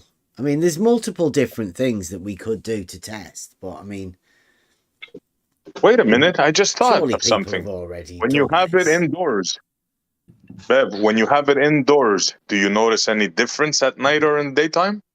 No. Have you ever? No difference, right? Not that I've noticed. No. Yeah. Oh, I thought there was on mine, Dad. Yeah, I mean, Mine was outside though, you know, it's colder environment, I think. yeah, I can't say that I've ever really checked it like that. It was just while we were testing it outside that's where we got this from.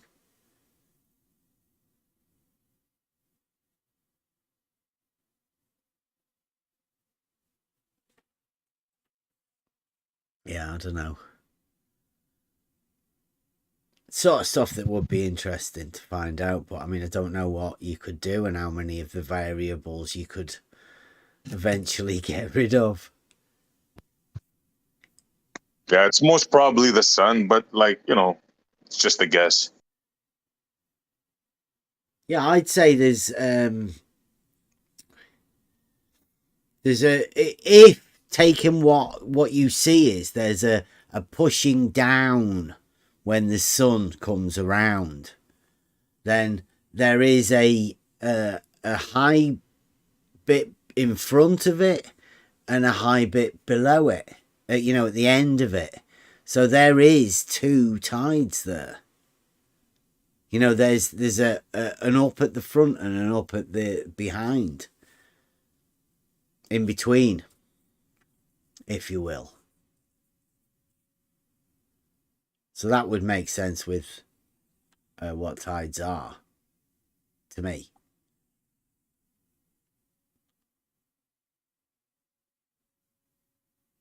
But it does seem to be like a breath as well. I mean, that's another one, isn't it? The water moving from one place to another.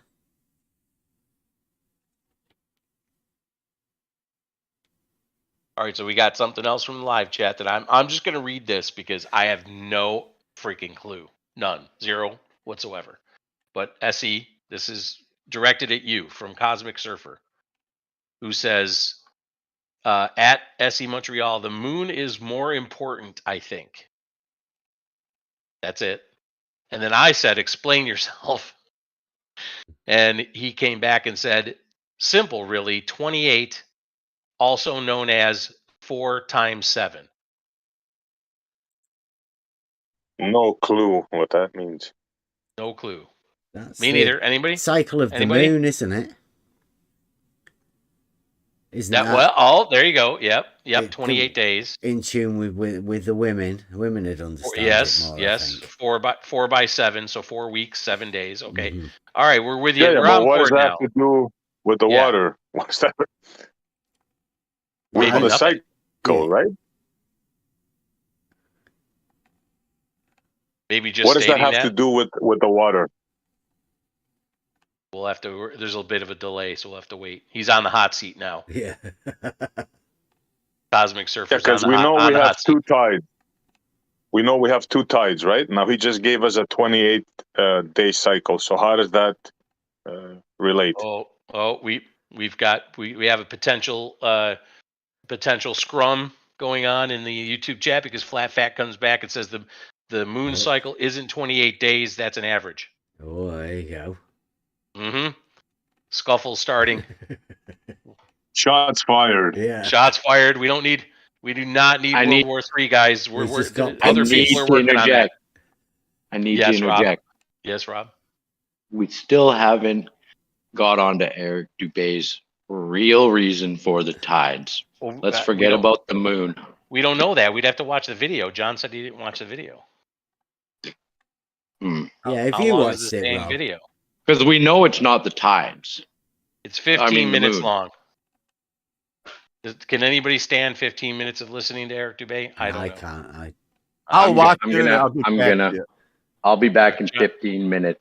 John and Rob have the homework to watch the But video. I and can't report watch. back. I'm only going to listen to his Well, shenanigans. you only need to listen. You only need to listen because he doesn't really have anything in the thing. Yeah, do that. Understood. John will let us know if anything in the graphics are important. usually not with Eric. But I digress. Okay, I'm gonna have to go silent here while I watch that. All right, you do that. So Cosmic says yes, cycle of the moon indeed. Okay, Cosmic, you did not answer what it has to do with water. And if you say nothing, then we slap your hand, figuratively speaking. All right. And Flat Fact is LOLing out there, thinking that it's funny we're about to start World War III when we got lots of other people working on that. One project at a time, everybody. We don't need everybody working on World War III. We got enough people working on that. It's free for all Friday. We could have a little humor. Cosmic Surfer says, breathe in and breathe out per day. Just so you guys have something to talk about, his first point is if the moon is 2,000 miles in diameter and the Earth is 8,000 miles in diameter, it's obvious that if gravity was real, that the Earth should pull on the moon and not vice versa. So okay, talk amongst yourselves. All right, we're yep. All That's right, obviously good model afflicted, that though, right? Mm-hmm. Yes, indeed. Tot. I was waiting for that to come in. You want to hear a real model affliction? I'll tell him. You know your boy Neil deGrasse Tyson? You know what he says about the tides? Yeah, what? He says that the sun and the moon pull together on either ends of the Earth, and there's always a bulge of water, and the Earth rotates into it. Oh. What happens when the sun and the moon aren't on opposite sides? Oh, never mind. Yeah, no, don't. I don't. Don't say nothing. I'm sorry. Received opinion. Good afternoon. But I kid you not, this is real. Who was that? Good afternoon. Rakia. What's up, Rakia? How are you? Hey, there's nothing up right now. I don't see the sun or the moon. No? I'd like to make a comment on the breath thing because that interests me. It makes sense to me for some reason. Resonates. Yep. Go on. So just you know how you go to the doctor and it says, take a deep breath, hold it, and then let it out? Yes. So the breath in would be the water moving, right? Tide. Holding it would be the slack, right? Slack tide, no movement. And then letting it out would be the tide coming back in. And then you would have slack, and then it would start all over again. Can I just interrupt for a quick second, please? Sure, I love interruptions. Go ahead. I'm sorry. I made it 2 minutes and 15 seconds. And then he has a claim. Okay. So. Same one we heard. What's the claim? I'm gonna just replay the claim for myself so that because it has a question mark. Like the title is a question. So he's not actually claiming to know. But Did you get to the point where between 600 miles from one point to another, there's a 20-foot difference in the tides? Yeah, but no, the cause, he says that all the land on Earth is floating on giant waters. On what? Yeah, I heard him say that. Yep. That also resonates with me. I hate to say it, but you can have a huge oil rig or something like that, and it basically floats on big pontoons, let's say. Some oil rigs have 4 of them, one under each leg. They fill them with water to kind of sink it into the ocean and give it stability, and it barely moves, but it would move. So I'm not that I agree with him. I'm just saying I see how it would work or be possible. But again, you could go back to biblically speaking too. The water was the only thing here before the creation started, so it could resonate as well with that theory. And then he breathed in the land and set it on pillars. Well, if those pillars, if the translation is pillars, but it, It could be translated pontoons. Well, yeah, pillars could be, I think of pillars like that. If the pillars aren't fastened to anything, right, they're just holding up what's above it, then it could be in the water floating or giving it buoyancy or, stability. So yes, I do see it, how it happens. Like I said, go look at oil rigs that have pillars underneath them. They call them pontoons or pillars. Sometimes they hook engine, propellers to them to give them stable, hold them in position. But I don't think you would need that in this case. But it does float on those pillars. You understand what I'm saying? So there is some, it's not as far-fetched as some of the other stuff we listen to. But if we were moving up and down, don't you think we would sense it? Well, hang on. I'd also like to point out that was not actually Eric Dubé's claim. He was reading that from somebody else.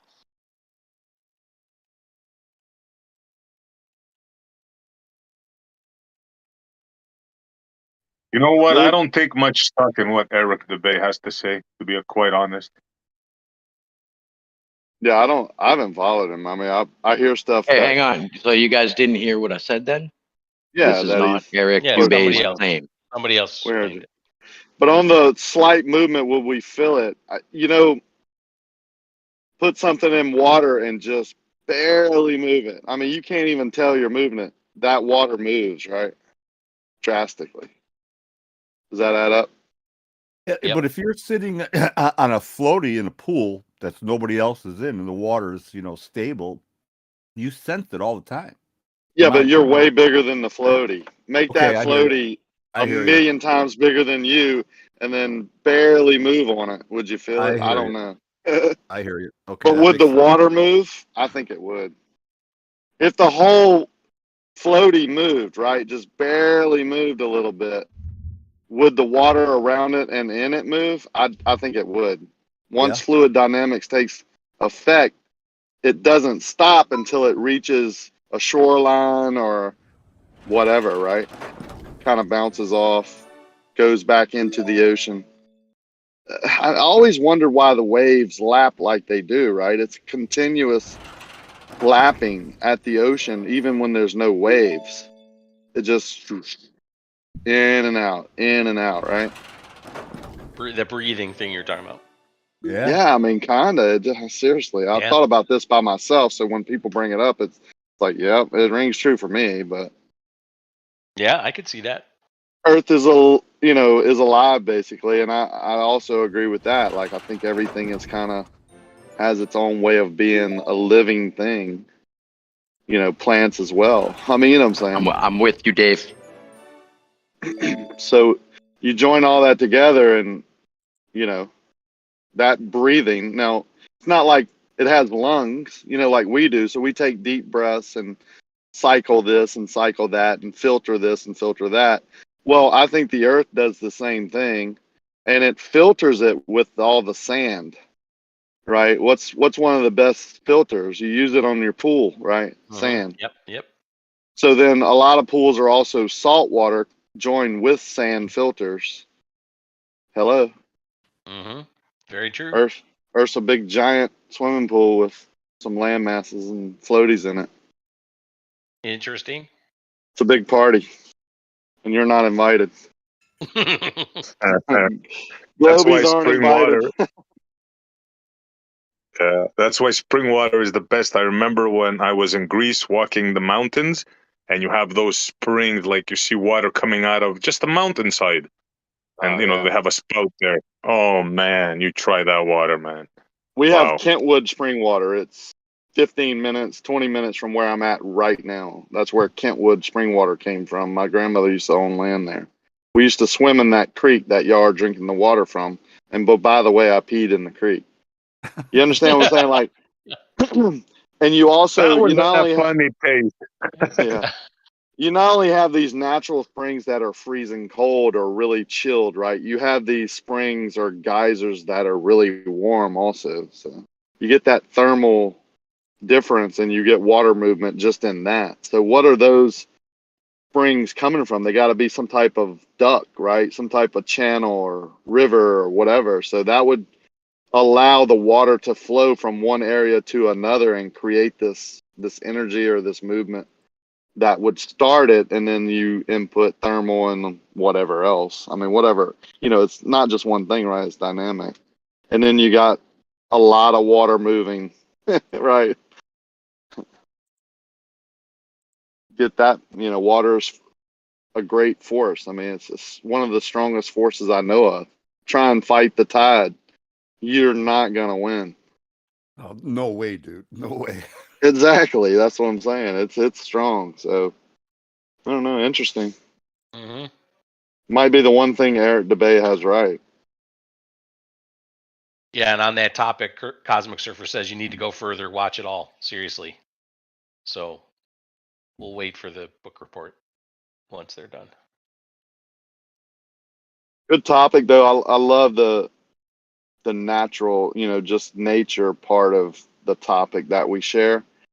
I'm trying to use creation to prove the creator in my own life and in the people around me. So it's interesting to me every time this type of thing is brought up. I could care less about the Brendas, and that's why I just had to take a little break because Brenda and people like that were kind of ruling the roost, and I could care less about that.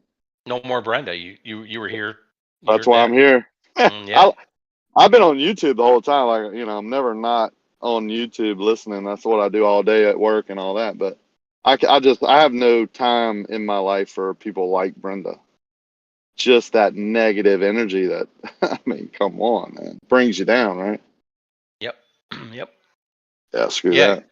Good discussions. Yep. All right. What else do we got?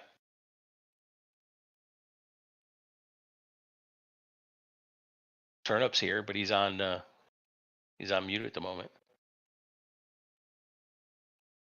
John's deafened, so he's listening, diligently working on his report.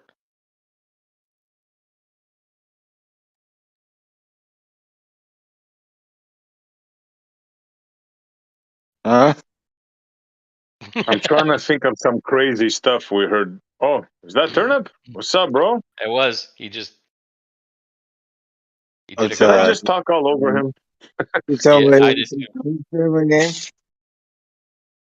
How are you? I'm hurt. You're hurt. I'm hurt. What'd you do? I hurted myself. Oh boy. Oh yeah. Yeah, I got crashed at work. Yike. Yeah. All right. Well, It won't be easy to just carry that information from his video to here. oh, now here come the excuses, everybody. No, but he just gave an explanation for what the tides are, and for me to bring it here the way he'd explained it, I'd have to listen to it a few times because I'm just not going to remember it verbatim the first All right, time. I'm here. off you go then. Oh my God.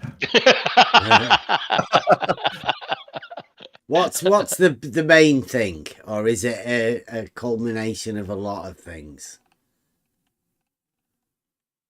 Yeah, Obviously, in Eric's opinion. Yeah, he went back on All deafen, right. so he took my studying it. poke. He took my poke as something real. So all right, that's fine. SC, You set a you got task. anything? I mean, how about anything from any more craziness from Geos, or just the normal craziness from Geos going on this week? You know, I was trying to think of. They said so much crazy that I got crazy brain block. Rakia maybe could help me out because he's heard a lot of it. What were they? What were they? They said something crazy just yesterday, amongst other days. Oh, report coming back. Hang on. Oh, what he's basing what he just said on the floating land in water thing. Basically, what he's saying is that the pressure of the atmosphere pushes the land down, and then the resistance force of when it flexes back is what causes the tides to go out and in. Basically, is what he just said at that point. If you, this isn't verbatim. This is trying to remember what he's saying and bringing it here. Well, if his I don't want to say claim, but if his thinking is this is based on Daniel Robotham, by the way. Okay. Well, if his thinking is that land masses float, then any pressure on a land mass is going to push the water around it. It's going to displace it and push the water around it out. Right. And then when that pressure is relieved, it it would push the water in. Well, water wait a minute. would rise. If you're pushing the land down, the water would rise. Yeah, around it. Correct. Around it. Yeah. Yes. And the opposite when the pressure is relieved. Yes. It would when go the back land down. flexes back. Yes. Hey, it makes sense. I'm not saying it's true, but well, I could see that, and I mean, fill up your sink and put a saucer or something in it, right? Push down on it, and the water will rise. Yes, of course, displacement. Yes. Well, it goes to. What do you think? Go ahead, Jesse. No. My bad. Finish up, and then I'll go. No. I don't want to bring it up. You go ahead. No, bring what up? No, I was just gonna say. I was gonna ask what is the number one driving force of here where we are. I was gonna put that question out, but finish off, bro. The number one driving force for what? I didn't hear that. For everything. If I was to say, name the most dominant thing around you that influences everything, what would you say? Water. Water and money. Yeah, maybe I wasn't. Yeah, that is true. I'm not going with the money. With boobs being a close third in my world. Close third? How close? No, never mind. Don't answer that question. Well, kind of overlapping the second one, and maybe merging into the first. At times, because depending. when you put them in water, wow. Good one, Ricky. I was thinking more along the sun. Well, you would be wrong. Would you disagree? I want to see the video that claims that boobs are the reason for the tides. Just hear me out.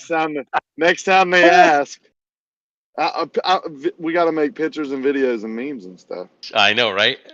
Can we get some volunteers? Do we know any busty women that want to prove the tides? Wasn't there one in Canada somewhere? Big prosthetic breasts, something like that. I seem to have read somewhere. Friday. Don't worry, I see. We'll get back to your lame ass sun thing in a minute. We're on boobs right now. Things, huh? We see what kind of man you are. I bring up boobs and you immediately go to sun. Sun worshiper. If there's a YouTube mod, we've got the typical crap going on in the YouTube chat. Flat Fact says there are what they call magnetic anomalies all throughout the oceans of the world. Where I was on our boat off the coast of Australia, the dirty water goes out and clean water comes back. Osmosis. Huh? Okay. Interesting. Well, it's definitely getting filtered, right? And things are using that dirt So dirt is usually filled with organisms. Those organisms, you know, drop down, feed stuff, crustaceans or whatever it may be, you know. So it does get filtered in that way. I would see that. Mm-hmm. Cosmic Then you surfers. cycle it. Yeah. Oh, go ahead. Yep. Finish up. Well, you Sorry. cycle it, you filter it through sand again. I mean, most of the oceans for beaches and all that is sand or small rocks. So you get yourself a good filter there too. That's it comes in, it sinks into the sand and flows back out and just kind of, filters itself. Yep. I think Cosmic Surfer was getting in on the priority 1, 2, 3. He said water and currency. Current C. Yeah. And I don't know where he thinks the boobs fit in, but could also be third for him. I'm sure he fits them in somewhere. Mm-hmm. Boobs always fit in, Kevin. Oh, yeah. But yeah, currency, when you go through maritime law, it all, like, the dock, the doctor, the canal. Oh, that's a good one. Yeah. The doc and doctor, I never really put that together. That's Yeah, cool. birth canal, dock. You're going into birth. Yep. Mm-hmm. Yeah, you're birthing. Yep. It's all connected to maritime. All about the water. Water. Yeah, not sun. Sorry, I see. Uh-oh. It's another shot. It's on now. Shots fired. Shots man down. Shots No, fired. we're both right. It's the sun affecting the water. We're both right. Even though he's Southern or Cajun and all, but okay, yeah. Are you claiming you didn't understand him, Essie, because he's got the Cajun drawl? Is that what you're saying? Yeah, a little bit, a lot of sun down there, More shots fired. All right. I see how this is going now at 2 hours and 13 minutes into the Free for All Friday. Hey, have you heard the Canadian jokes he lays on me? He's lucky I ain't doing more of this.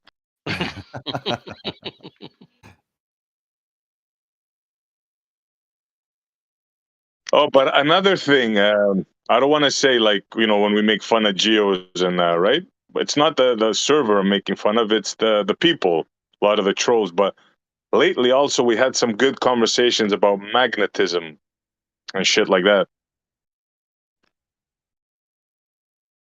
You gonna end it there? Well, magnetism. Okay, all right, fair enough. What is magnetism? What is magnetism, bro? John, what is magnet? What's a magnet? I don't know. What causes magnetism, or what it is really. Good answer. Anybody else want to take a crack? No clue. I never did have a clue. I just know they either attract or repel, depending on which side you're on. Here, I'll elaborate a bit. What I found freaked out, right? Who was it? Whitsitt was talking about magnetism, ferrocells, and he was showing the ferrocell. And we're talking about north-south, and there's a separation in the middle and this and that. Now, what's freaked out is when you look at a magnet through a ferrocell, it has a certain shape. You know how the star pattern in the sky is when they do the photography there? There's like the swirls and a straight thing in the middle. Well, when you look at a single magnet, so north and south, under a ferrocell, you see that thing, right? That shape. Now, when you put filaments on it, the iron filaments, it doesn't make that shape. It makes a different shape. So yeah, things like that, that are make you think. But now, check this out. When you put two magnets together, two poles that are the same, and you use iron filaments, then you get that design, that same shape that the one makes under the ferrocell. So yeah, freaked out stuff, man, that magnetism does. You could put a star pattern from the equator that they showed, divergent and convergent star trails, overlay it on this picture of the shavings, the metal shavings that the magnet created the design with, and you couldn't tell the difference. Yep. Crazy. Like almost, like that was an aha moment for me today when I saw that picture. You're talking Yep. about the circular for star sure. trail, right? One Where you're- over the equator, the star trails seem to be going straight above you, yeah. away from you, and then Right, on okay. on one side it's going one way, and on the other side it's going Yep. the opposite.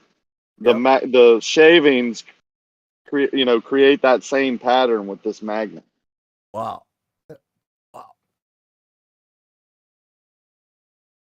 You're also Yeah, it's using a truly curved amazing, bro. aperture. That's that could be very telling. Yeah.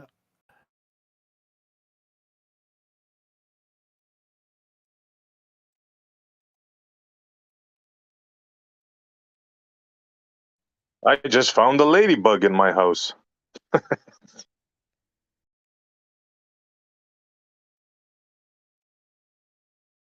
I swear there's like a nest of them somewhere in my man cave because they fly all over my fluorescent lights in my roof of my man cave. There's like 100 of them sometimes. Weird. I'm just gonna nudge it into a leaf here. I'm gonna take it outside. Oh, right on. Nice, good boy. How do you know it's a boy?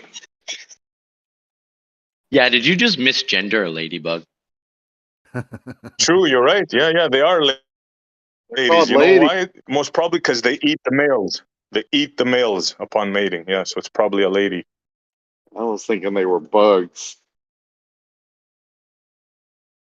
Ladybugs, haha. Me and you, almost at the same time, saw that picture and like we're amazed by it. Can you find it and post it here? Because I think they would say the same thing. I'm driving, I can't. But Oh man, hold on. I'm ladybug I busy.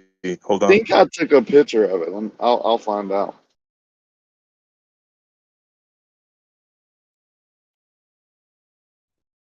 So magnetism being this mystery, right? I think it's pretty interesting. But we all have played with them probably and made designs. Any strong magnet is man-made. Natural magnetism is very weak. And they call When you it see this, bro, you're gonna see why me and Rakia react like this. It's like, whoa, man, look at that. Hang on, I need to address that claim that Yeah, I disagree with him. that magnetism claim. You Go ever ahead. seen? I had a piece of magnetite. Yeah. Strong magnet. Really? Natural. Like it was really strong. My grandpa had it from somewhere.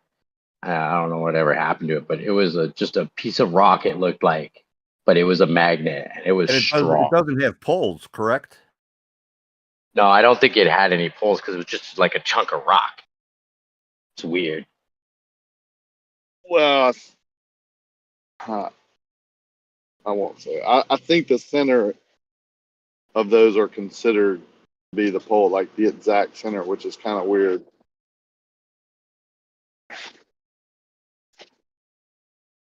So if I were to break it in half, it would move the pole. It would create a new, yeah. There's some funky things in that, right? There's magnetism is totally strange, and there's different levels too. Electromagnetism, the man-mades, like he said, which are extremely powerful. But just because the mineral is selected purely and even purified more, it's not purified. I'm saying that wrong. And then energy and inputted into it, it can get extremely strong, like beyond belief strong, right? Of something. Yeah, electromagnets are pretty crazy. Something about electricity, though, is you will never have an electrical field without a magnetic field, ever. But you can have a magnetic field without an electrical field. measure. Yeah, there are some the MIT Yo, people that are bro. creating those drones that fly with no sound, no. It's like frequency Bro, based, can I- which is weird. how I much think does that that's car more weigh? creating a magnetic field somehow. Hello? I can't hear you.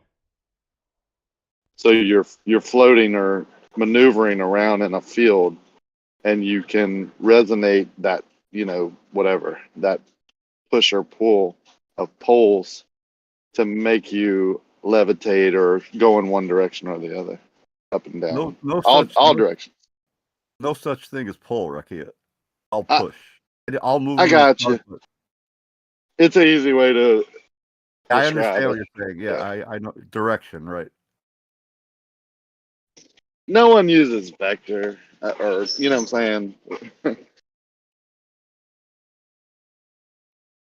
I agree with you on that. I agree with you on that. I've had those thoughts for a lot of years. If you were able to manipulate that somehow, movement would be amazing.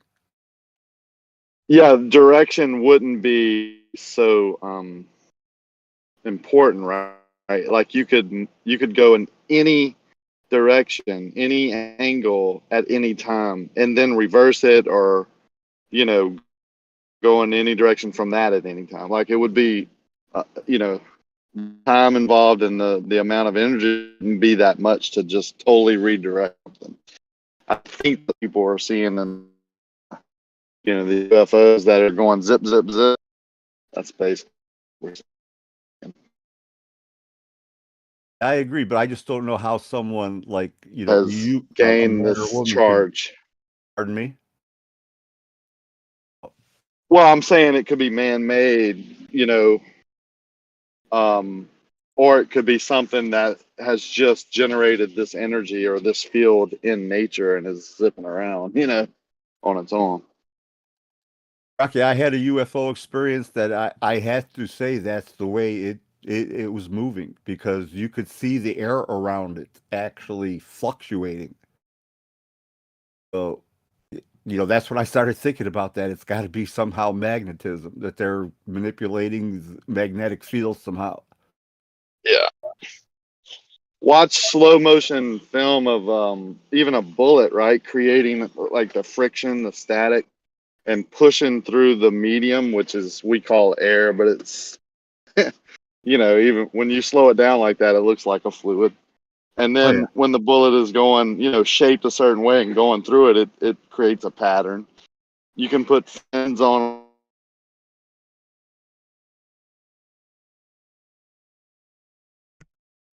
Driving, is he? It's not me. Yeah, is he it? is driving. When they slow down enough and they start to tumble. You're breaking up, dude.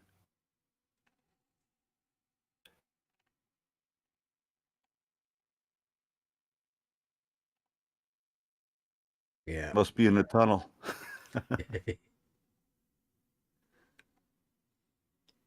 Yeah, whatever he's not coming through. Always the best conversations. Are you there listening, Bev? I'm not hearing anything. No, I'm talking about to our conversations, because you kind of. Yeah. When the conversation goes in these areas, you seem to go silent. No, it's free. It's free for all Friday, right? I'm trying to keep out of it because. Oh, okay. Let everybody know it's not me, right? It's not about me. It's about everybody here, and this is. Yeah, but I would still like to hear your input on the subjects. On the which one? I mean, I think the cavitation's fascinating. Yeah, you were talking man. About... We have to listen to Bev all fucking week. Yeah. Oh God. I'm just kidding, Bev. That seemed like an opportune time. Even paper is quiet today. That's amazing. Well, we are in the realms of people's ideas now, right?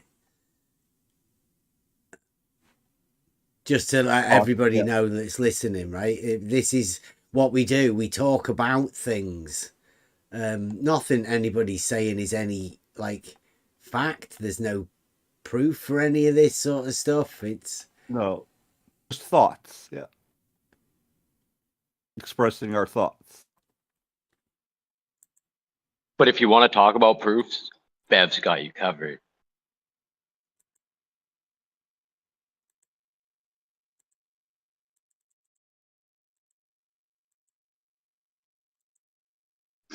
And if you want to talk about breaks, Rob's got you covered.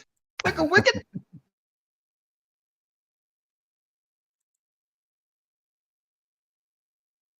Yeah, I got 3 wheels out of 4 done, and then it's on to the van.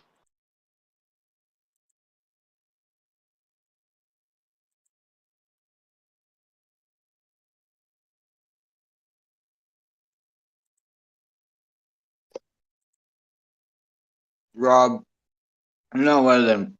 You're not one of them fucking crazy flat earthers, are you?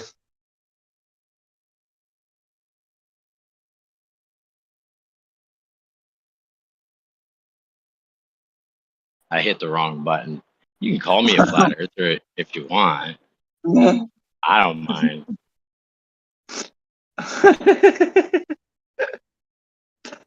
I hit the wrong button. I'm sorry. Yeah, well, I hit the camera button by accident. That's why we keep you around, Rob.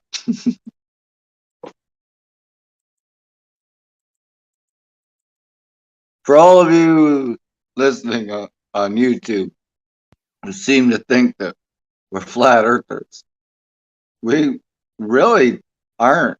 I mean, Rob says you can call him one, but he's really not one. He just, I don't know. I think he's a glutton for punishment. Well, because it's measurably not flat. It's just a term I use to get the conversation going. Yeah. But I mean, if you guys wanted to call him a flat earther when you come in and talk, go right ahead because he just gave you the permission. But fucking doing that shit to any of us else because we don't like that shit. We ain't flat earthers. The term was brought about to ridicule people who didn't believe in the helio model. That's probably why it's not a good reason to use it as well. I think it's a fucking scapegoat. It's a trap. It doesn't even matter. Even if you're right. I'm not saying that any of that shit is right. I'm just saying, even if you were right, the way that it was set up, it didn't matter if you were fucking right or not. The way that it's set up, it's meant to make you and whatever you say look retarded. That's the way it's set up. Yep. But if it weren't for those 2 words put together, I would never be in this room right now. It's more of it's more about the dig on your intellect more than anything else. Because remember, there's people that already know this. So you couldn't possibly be smarter than them. So just listen to what they said. That's bullshit. They could have been wrong. And not to mention, all those guys that they go off of have fucking been dead for like 500 years. Pick a new guy. You know, like a recent one?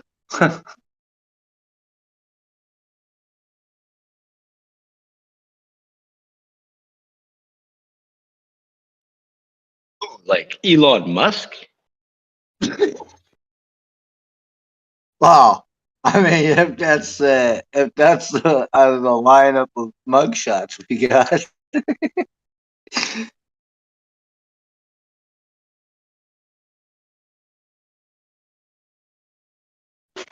But he's also the Twitter savior.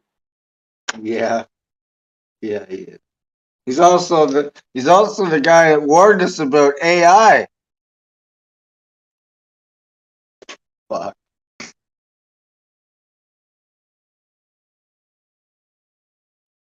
Elon Musk was the first guy I heard about first principles from. To reduce the thinking down to first principles. Really? Yeah. Huh. Well, let's face it. I think there's more going on inside that fucking noggin than a lot of people think. I think he's got fucking multiple personalities inside that fucking body.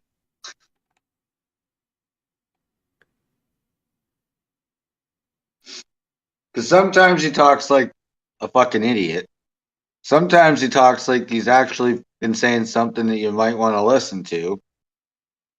Then he goes and talks about drugs and shit. Like he's a flip flopper. I don't know. The only reason why I don't trust him is because of that whole book fucking thing. The leader of Elon, fucking Mars, and fucking the Nazis and all that fucking shit. This happens to be a fucking guy named Elon and wants to take people to fucking Mars. I'm like, you can't make this shit up.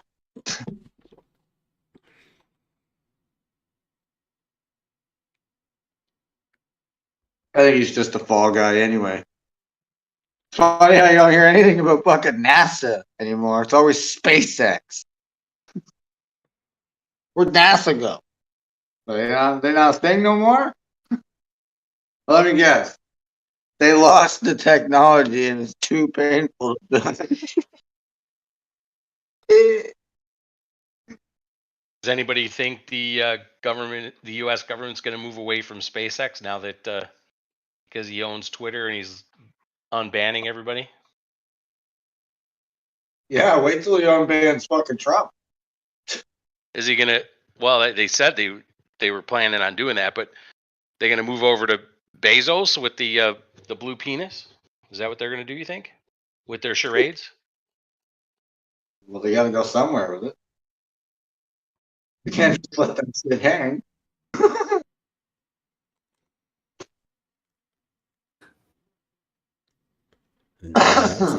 Are they that fickle? You think? I don't know. Part of the drama. Politics trumps all, don't you think? Yeah. Definitely. Which is fucking stupid. Huh. That's fucking weird. That's weird. I don't know if this is relevant. What's the first three letters of politics? We're just talking magnetism. We got a pole on one side. Where's the pole on the other? True. And actually, you go ahead. Turn up. Finish. I was gonna say maybe it's the pole or the tally, because the tally is another word for a pole. Yeah, it could be.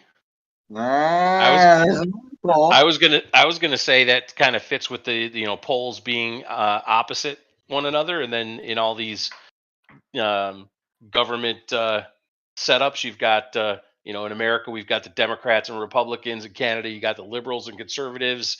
In the UK, you've got the Tories and the Labour. They're all polar opposites. Yeah, I just thought and of they another. call it polarizing topics. Polarizing topics. Man, we're on to something now. What's an underforce of the politics? How about the police?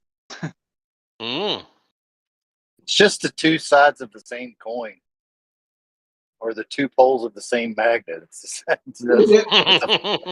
a false illusion meant for you to think you've got a choice. False dichotomy. Yeah.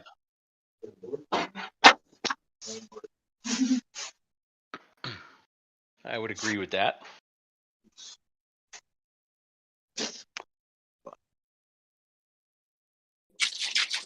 All right, now that Buster's here, what else do we got? I can't. What's in my brain right now? It's for another time. All day long, I've been thinking about it. That's not right. So can we schedule something so I don't miss it? I mean, it seems like every time you have some phenomenalness come out of your brain, I'm not there. This is like I'm still trying to wrap my head around it, but I could give you like a teaser. Another word. Give him a brief outline. Make it as brief outline. Yeah. Well, there is a simpleness to it. Yeah. Okay, I'll give you this. On a guitar, which this is pretty simple. I mean, probably most people know this, but like me, I was pretty much self-taught, and I've had a bunch of books and this and that. But for the most part, self-taught. So a lot of things I just missed because I wasn't taught classically. So on a guitar, the string goes from the nut to the fret. So that's like when you strum it open, that's going to be your note. When you go exactly half the distance, it's an octave. Profound, I know. Whoa. Octave. Well, it gets crazier than that because the notes are divided into eighths. I knew it. Well, that's part of the Sorry. word, right? That's part of the word. Octave. Oct is 8, right? Right. Yep. So then But if your notes are. No, go ahead. Go ahead. Well, I was just going to ask because I don't know anything. Yeah, I don't know anything about music. So you were saying if you go halfway up, that's an octave. So does 16 fit in there somewhere? Is that, or are they all just eighths and you get 8, 16, 24? I don't know how that works. Buster, you should tell them halfway up is 12 frets out of 24. So right. So it's the 12th fret. It's the half distance. It's the octave.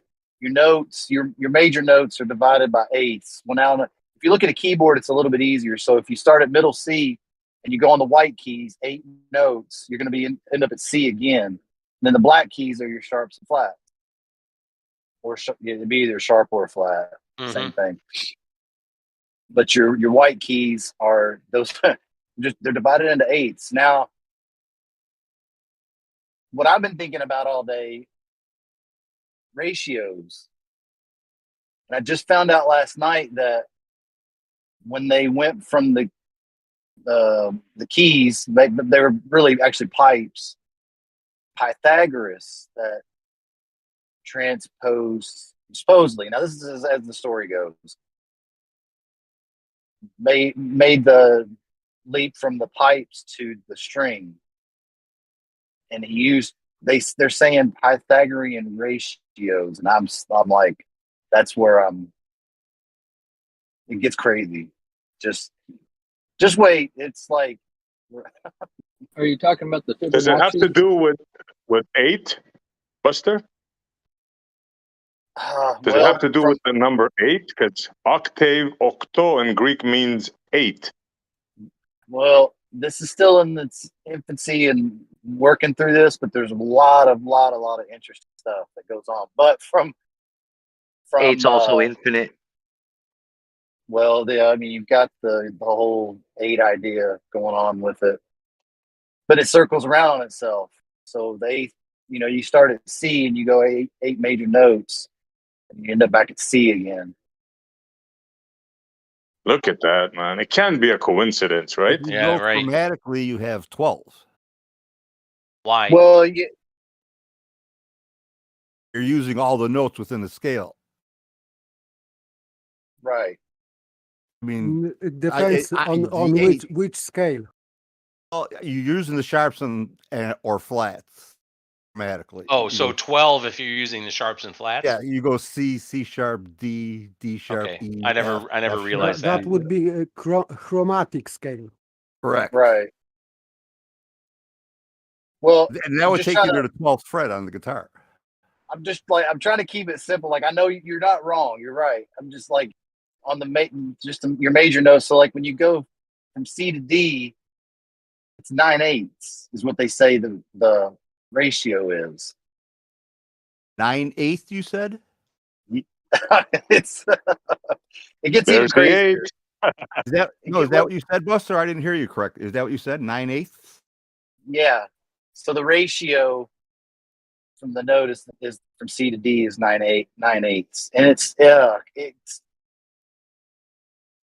gets crazy. But supposedly it's based off Pythagorean ratios and Mike. So if anybody's got ideas on that, I'm all ears. Hey, Buster, have you ever heard of the Fibonacci scale? Oh yeah. Oh, that's in it too. So the 1.86, like when you get into the frequencies of the notes, that you see that number too. Oh no, not Fibonacci. Sorry, no, sorry. I'm thinking of the golden ratio. Sorry. Oh, okay. There you go. So what's with the 8? Well, if you do the 8 and you work out It's actually 7 though, isn't it? Well, it's 7 notes, but to return on itself, it's 8. Right. Yeah, it's if you imagine the like water levels like we did, and you have 4 sections of 100, and you join them together, there's an extra 1 because you have the beginning and the end of the first one. Yes, so eighth tone in the scale is repetition, and of course it is it has same name like C or Do.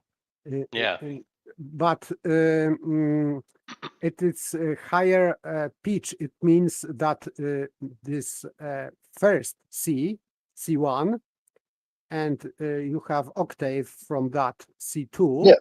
It means that this C2 is has twice as much frequency. So, for example, if you have C, for example, like 1000 hertz, so this C2 has to have 2000. Yeah.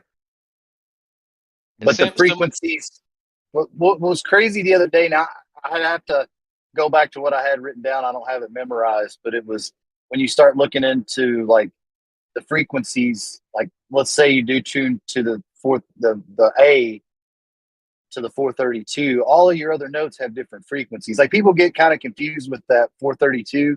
That's just your A. Like on a guitar, that's like, fifth string. If you open strum it, that's you can tune it to 432. Now all your other strings are different frequencies, but it might be based on that 432.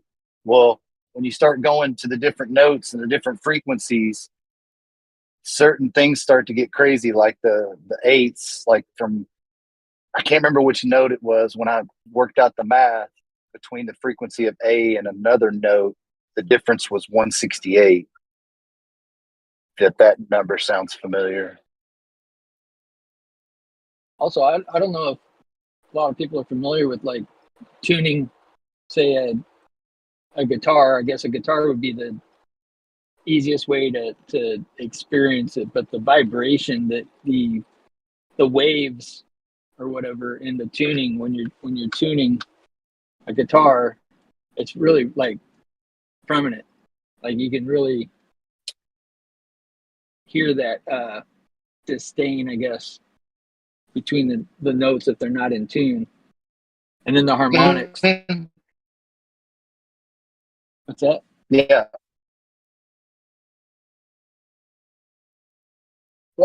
Well, there's a lot more to it, and it's like, oh, I think it's gonna be really good.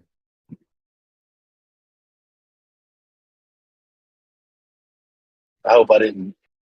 Can we schedule change? Oh, that sounds Oh, really yeah. interesting. That sounds really interesting. It's one of those things that everybody has to do their own bit, because everybody will have an idea on this sort of stuff. This is going to be great. Oh yeah. Oh yeah. Yeah.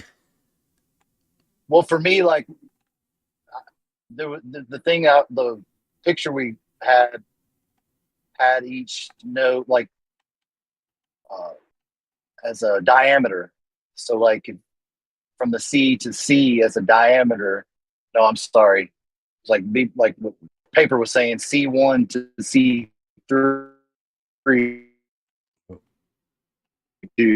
And if you think about like a circle, and then the way the other notes are ratios within those octaves, it's pretty crazy.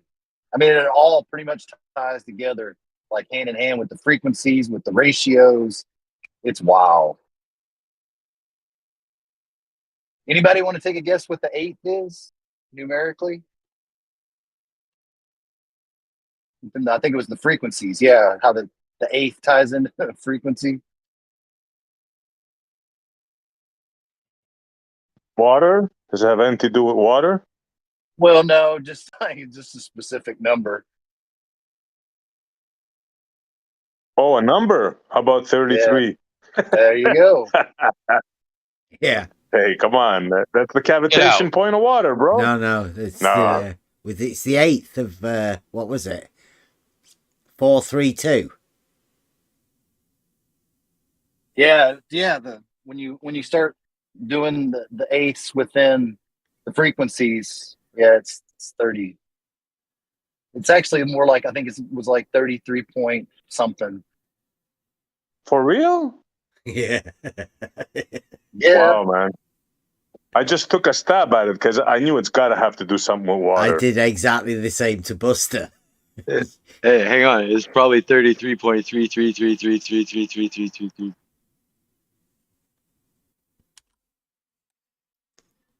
Well, it was like, I was just doing like rough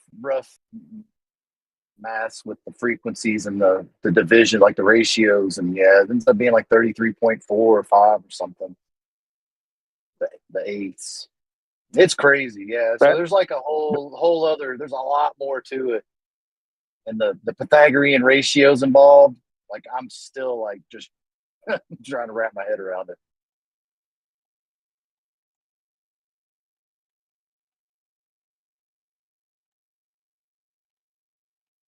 Mind-blowing Buster, stuff. how would you translate that to a wind instrument then, when they're playing the same notes as you on the guitar? What? Now that I don't know a whole lot about the wind, but what I did find out last night was like mind blowing. But that supposedly, now I don't know about like a flute or those types of things. Like a clarinet or something like that, Well, now that's way out of my league as far as like the wind instruments. Like I know the notes work the same and all that, like scales, all that. But as far as how the mechanics of it go, not too sure. But They you have to vibrate. create, they have You to create the vibrate a same reed, vibration, yeah. right? So you vibrate the reed, and whatever valve you open will give you that frequency. I'm assuming that's my best stab at it. But now the Pythagorean thing was supposedly, what I read was that he was trying to translate the pipes from the organ, the notes, translate that to the string, and he worked it out supposedly. It seems to fit, but I just have How do you trying to start? wrap my head around it. Yeah, how would you start that? How would you know what diameter string, what length string, and wow, that's that But through it's not. process. That's the thing. It's not about necessarily about the thickness of the string, because you can, like, I can detune my E string to D, right? And it works. So it's not necessarily about that. It's what's crazy is the distance. That distance from nut to fret, and exactly half is the octave. Right.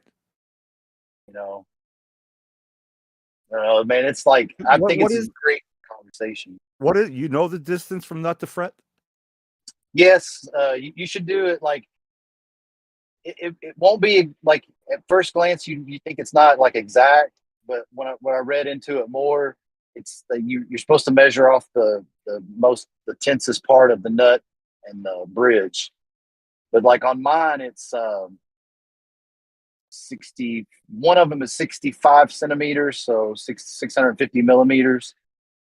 And then another one, it's a little bit different. It might be like a half a centimeter difference between the guitars. They're all a little different, but if you do the measurement, that 12th fret, it's exactly half. And the width of the frets gets smaller the further up the fretboard you go. I know.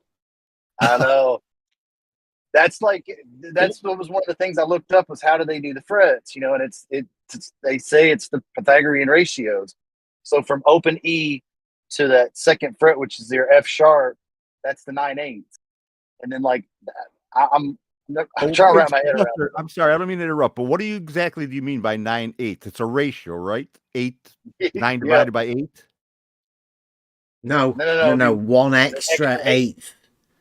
Yeah. 9/8. Okay. Yeah. Hey guys, I got to run. Remember, this is Bev's day off, so someone else needs to pick up the you're going to talk Wait, about. Kevin, Yes. before you go, I'm gonna do the van then. All right, thanks. Yeah, I I want to was see just that. I just wanted to light it up so y'all could see what it looks like inside. Sweet, thanks. Okay, we'll do it right now. I got a minute. Needed some help to bleed these brakes anyways, so I'm just waiting for some help to come. I hate bleeding brakes. Hate it. All right, so here we go.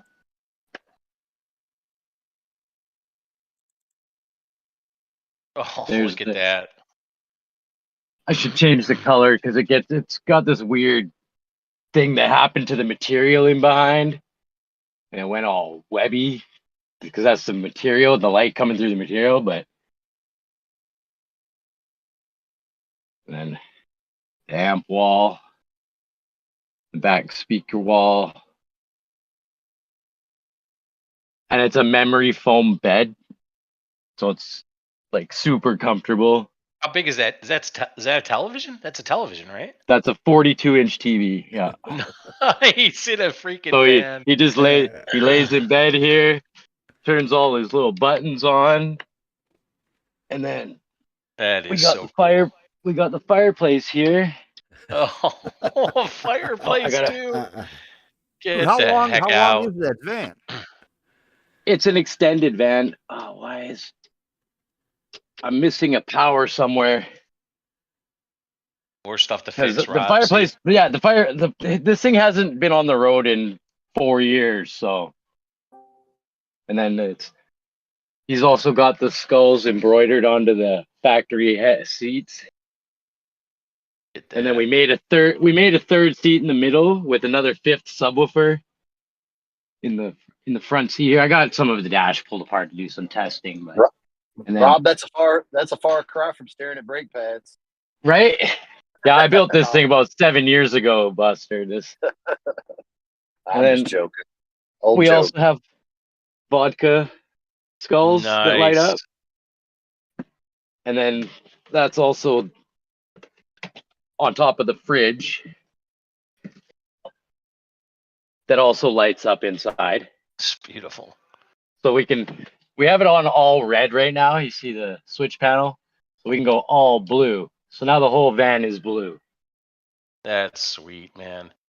Or we can just go, well, we want the roof to be red, but we want the walls to be blue. Jesus. Okay, now you are just showing off, Rob. I know, right? This And then guy's he's my kind of guy. To be green. We want the doors to be green. Look at that. That is awesome. That is so cool. And the fridge is still blue. And the vodka skulls. That's why he's my kind of guy. Skulls filled with I vodka. I'm in. I also have these ones, but for some reason this light's not turning on. All these light up. I got little LED plates under each of these. I wish the fireplace worked. And then we got 4 12-inch subwoofers that you sit on because it's also a bench seat with seat belts. So if I pop this open, there's your seat belts. That has got to be one of the coolest things I've ever seen. That's wicked. This is one of my babies. One of the coolest things I ever built. How old is the guy that bought this?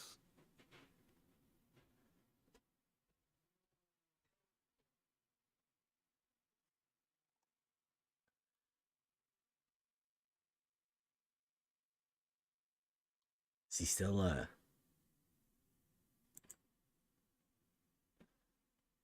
Thanks, Rob. Yeah. Thanks for showing that.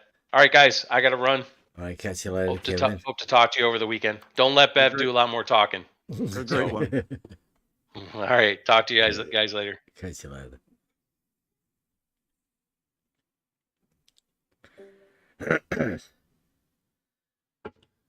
Come on, something else. that Buster and his I don't know, it seems to be coming round a load, that sort of stuff.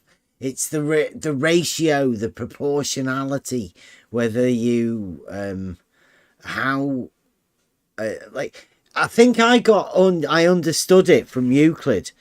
It's all about a ratio within the triangles that are formed within a circle, and the proportionality of each of the sides in relation to the other. That was what was so weird about the guy that came in saying that trigonometry wasn't in Euclid, when that's the sort of lesson it tells you. That's where trigonometry comes from. Trigonometry is just it. After they did Euclid, they did a book called Data. Right now, that data is what can be gleaned, what can be derived from the few parts. Once you know Euclid and how the elements is formed together, then you are able to learn what you can derive from minimal parts, and that's what data is about. You know, what you can, if you have two parts, you can derive the third, and you can be sure of that because you have the elements already known to you, the basics. And that's what data is. And that's obviously where trigonometry comes into play. You know these things because you can relate all of these numbers and that to reality. And therefore it is known to be true because it cannot be falsified. It is proved every day by taking measurements or doing whatever. Oh, I mean, I can remember the first time somebody showed me the 3, 4, 5 to square, you know, a corner, Mm-hmm. and it works. It's great. I mean, it's a great tool. You know, I mean, I used it my last project. I used 3, 4, 5 one like 7 times, you know, to make sure I was square. Yeah. Well, I think you amongst anyone, and spot on as well, because we've been doing this. The geometry is now known, and we've always known that there is some sort of a connection to music, obviously through chords and the terminology that's used. How similar, well, a chord is a geometric term, yet it is also musical. And yeah, that's what's coming around now, is this proportionality, the ratios between well, it's just the ratio between 1 and something relating to it. You could put 1 as 8 and then use that as the proportionality, as in with the 9/8. You can have 1 as the diameter and then relate the circle to that as the 1. You can then have the circle as being the 1, the unit circle. It's all proportionality of different things and how they relate to the same thing, or that frequency or the wave pattern about this all. Because I think the wave pattern is only drawn geometrically, but it's like the circle, it's just a culmination of points. And for me, interesting thing in music is that this is where you can hear proportions, because for example, if you are not only sound, like as physical thing, for example, that your membrane in ear is vibrating and you hear something, but you can also hear proportions. For example, octave, or fifth, or third, minor third, or major third. You can recognize that, and therefore you can recognize proportions, changing proportions. So you are changing sounds and proportions between them, and you can hear that live or in real time. You don't need to draw anything. You just hear changing of proportion. Yeah, it's also interesting.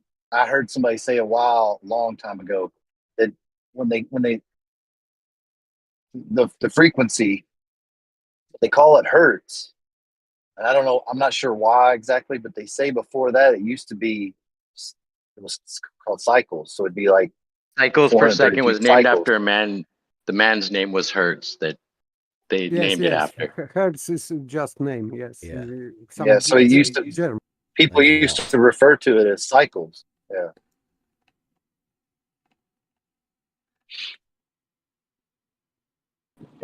Electricity works the same way. As a matter of fact, you'd probably find a lot of parallels.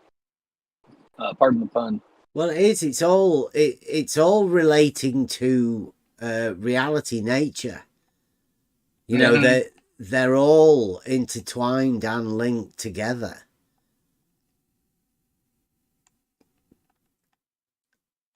That's going to become more and more apparent, right? You can't get away from it. Yet there's a group of people that say, not that. Right? I would say that, I mean, even though I'm not musically minded, or, you know, even my ear's terrible, I would say that it's an extra proof in reality that the geometry is linked to reality, right? This Fibonacci sequence, the chords within music, and the way that you can actually string it out on a guitar, right? You can, I don't know what the organ is with the pipes and the relationship with that, the diameter of the pipe and the length of the note or whatever within wood. Everything matters. So this is called mensura in Latin, in measure or measure, width of the pipe and height of the pipe. It has to be in a specific relationship. Yeah, all geometric though, right? Euclidean geometric, known and proven, because the notes are correct. They sound right. Yeah. Yes. Yeah. And not only that, what they said about the hertz, right? We know that is a fact because of the shapes that we all know, the cymatics, right? The speaker and the different frequencies make a different shape. So there it is, proof positive right there. Sound making a certain shape, and different frequencies vibrate at a different level, and they make different shapes. And back what I was talking about before with the harmonics, the differences in the notes combined will create a specific harmonic, but when it's not in harmony, it's in disdain, right? So it vibrates, you know, it vibrates in a weird way if it's not harmonized, I guess. And I think a lot of the geometry might have come from, you know, realizing the relationship with the frequencies or whatever, like not having that term, but just the way that it feels, the way that it sounds with music and realizing different shapes of the same thing, like the pipe. You were talking about the pipe organs and stuff with the different shapes or sizes of the pipes, the diameters, the lengths, all that stuff creates a different note, a different wavelength that you can feel, you can experience it. And they probably played around with that a lot in order to figure out the math behind it, so to speak. You know what I mean? Makes sense, a lot of sense. Like the church organs, and the churches had the power back then, all the money to check this stuff out. So, and the way they build the churches, we've been through this before. The shapes inside, how the sound is, and the windows, the shapes of the windows. Yeah, it's Yeah, but I freaked mean, out stuff. even This. before that, even before the churches and stuff, like when man was banging sticks together at a fire, you know, and blowing in hollowed out gourds and stuff like that, like making music, and then figuring out, well, this gourd's got a different diameter, it's a different size than that other gourd, and it makes a different sound when I blow into it. Like you take a beer bottle and you blow over the top of it. Different bottle sizes have different, sounds, different notes. I wanted to ask too, before my signal disappears again, but the frequency that, or the note that breaks the champagne glass, I'm sure people have seen that before, right? Where like the opera singer, it's like, I think a C sharp, right? Something like that. It's called, yeah, but it depends on the actual glass to the frequency. A lot of things, not just glass, will do that because they all have an inherent resonant frequency, which is their own vibration. That's right. Okay, yeah, exactly. This is property of material, because some materials resonate at some frequencies more easy and not easy with different materials. The same is, for example, with strings in piano.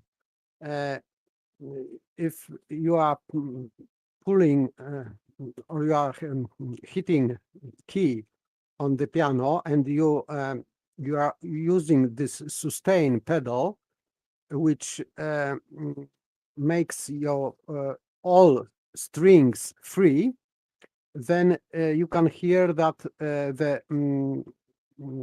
proper string is resonating with that you are just playing. So it's not and this string like octave or fifth will resonate. So the same thing is with objects. Some objects are resonating with different frequencies. So sometimes you can hear resonating objects, and sometimes not, because they are not in good frequency to resonate. And it depends of the shape of the object, or glass, or whatever it is, or wood even. So it is very complicated to predict what will resonate at this frequency, but I can observe it during my work, of course, also this resonating thing.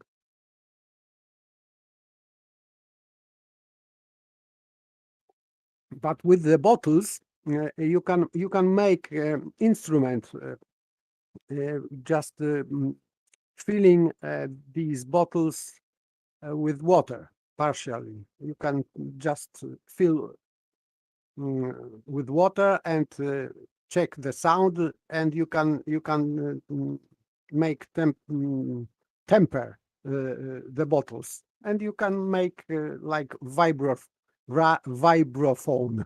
or whatever it is called in English, that kind of instrument that you are just hitting bottles and you are playing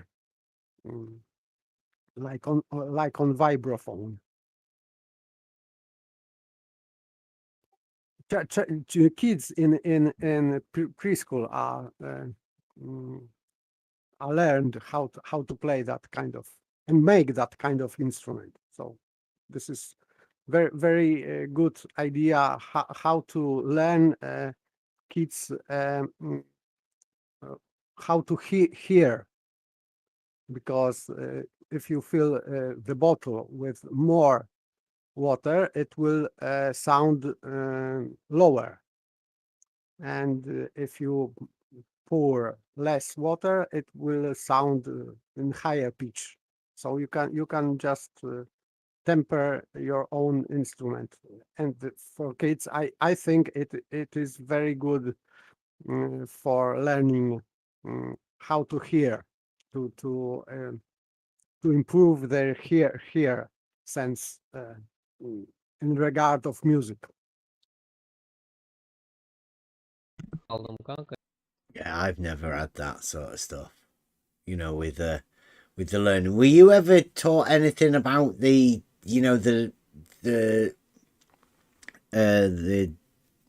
connection between the chords and geometry in order to help you learn music? During my teaching many years ago, no, because I was not into that mathematical, let's say, mathematical side of that. So I was just was very eager to play instrument, piano, harpsichord, and organ especially. So, but later it was just discovered that it is that way, but I wasn't led that way specifically. Do you think it would have helped in the learning? And you know, it's more of an understanding, isn't it, to see the connection? Yes, because the difference, you can play, you can learn music like learning how to play, technique of playing, but still you it not necessarily understand what is going on with the sound. So this is just mathematical side of that. And when I was young, I didn't think about this, but from like 10 years, I was more into that. Of course, I was learned about how to produce sound in pipes, and how organs are built and organized, because it is complicated machine. But math is in that. For example, in organs, you have description in foot or in feet. So, for example, you have principal 8 foot and or principal 16 foot. And what does it mean? It means that if you are playing this key 8 foot, this is given frequency, and if you are playing the same key but assigned with 16 foot, it means that you are playing octave lower. And if it is 4 feet, it means that it is octave higher than 8. And relatively, if you are playing 2 feet or 2 foot, you are playing 2 octaves higher than normal, and normal is 8 foot. So, and the names of many voices in organ are, for example, fifth, it is one of harmonics is 2 and 2 of third. So two full and 2 of third. It means that this pipe is playing specific harmonic, and it is magnifying it. So you have different color of the sound if you combine two pipes, for example, 8-foot with this, let's say, octave, and plus this 2 and 2 of 3, you will have like bass sound, octave plus quint. So you are building your harmonic richness of the sound. And you are just playing one key. So you can make mixture sound, and even they are produced full sets of pipes, and they are called mixture because you are playing one key and you are playing like 10 pipes at the same time, mainly octaves and fifths or quarts or thirds even, if it is more rich mixture, but they have to have to be in specific ratio and specific temper to sound well. But it is based on numbers. So if sometimes you can go even on internet to see how the this keyboard console of organ is named, these registers, how they are named in numbers. You can see the numbers 2 and 2 or 2 and 1 of third, for example. What it means, it is some harmonics.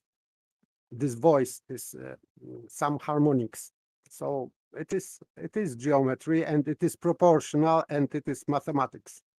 So yes, the sound, how it is built in organ, is based on proportions, and I would say geometry in the sound. Maybe yes, it's hard to express it. Yeah, because geometry is about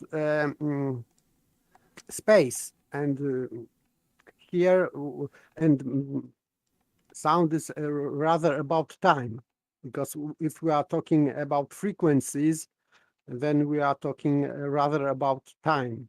So I would say that music is proportions in time, and geometry is proportions in space. So that would be the difference. And I know that these restrictions that the Montreal has another theory about time, but I would say that way. Yes. So sound. I'm biting my tongue, Paper. I'm not gonna say anything. Okay. Well, you can't deny the link between the time element of music, can you? No, what we consider but time. it's proportional, right? Like Paper says, it's only proportional within the what I don't even goes down to the wave, the hertz or whatever, the cycles, and how you make the note proportional to that. Yes, because frequency is in time. This is like beats per time or per second or whatever. So if you have frequency, for example, 440 beats per second, you have just this sound like normal A for pitch, normal nowadays pitch. It's standard pitch. But and this is physical frequency. So this pipe or whatever is vibrating with that kind of frequency, 440 beats per second. So so it has to be in some time. So between one beat and the second, there is some space when there is no beat. So that's, I cannot describe it without time. I cannot imagine this without time. Absolutely, I won't disagree with that. For a human being, this is an essential thing, especially when you talk about music and you want to keep a rhythm. Yeah, absolutely, you can't disagree with that. But still, I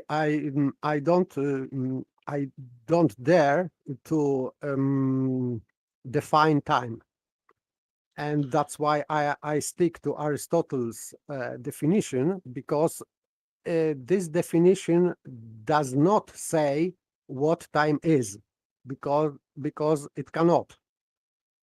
So if he says that time is measurement of motion, so what we are measuring directly is motion, because we can see that, but we still don't know what time is. So we can measure time indirectly only, because we don't know what it is. I think it is, but otherwise we would measure nothing. So that's my opinion on time. I am sticking to Aristotle's definition, which does not say what time is, but we know that time exists because we can measure time by means of motion only, not directly. No, you're forcing my hand now, Paper. I said I wasn't going to say anything.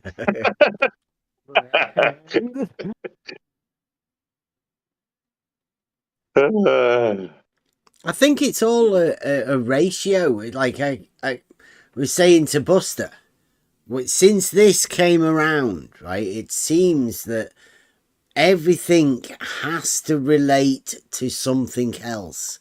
Within the musical note, it's all of these chords and how they're related to the 8 or whatever. Right, but they are related to another hertz, a cycle, right? That everything gets related to something else, so that you can then understand what it is, whether it be a definition of something or whatever. It seems like all of the way geometry goes is the way that music goes, is the way that nature goes. They're all related to each other, and there's a massive connection there. Yes, connection and proportion, which makes it like, I think that's, I see our word as like organism. So it is organized. Mm-hmm. So there is no accident there. There is causation there. So we have cause and effect, many causes and many effects. And they are these causes making effects in such and such proportions. And that's why we can understand that, these proportions, and we can replicate it. That's why we can, for example, replicate sound or light or images, for example. So we, without knowing proportion, we couldn't do that. And we know proportion, and that's why we can replicate it. We Yeah, can and they can replicate replicate it with different instruments too. You know, Yes, like yes. to match it all together and know that there is a link between every one of them and how that forms what it does. I think it's amazing, but not being musically minded, it's hard to put myself in that position. But I can see the link to geometry. and it fascinates me. I would say that all this four liberal arts, astronomy also, and maybe arithmetics, yes, but I cannot, I am not eager to arithmetics too much. Yeah, but I'm with you. maybe in astronomy there is something,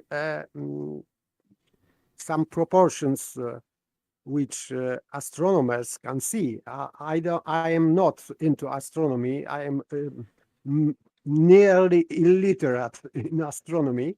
Well, I think if you take the quadrivium as what it is, then you add numbers, arithmetics, right? The number form to add that in. Then you go to geometry, and then you go to music, and then it goes to astronomy, right? Well, it makes sense that you add the two together and come up with the structure of buildings within space to harmonize the music. You know, so to me, astronomy is the Masons. It is the architecture of how you implement the sound into the geometry of reality.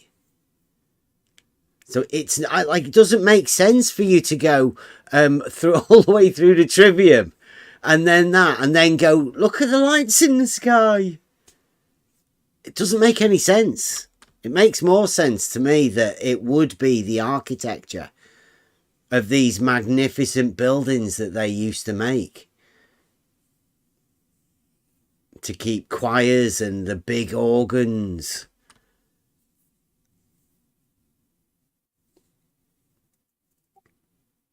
Organs, this is about organs. It is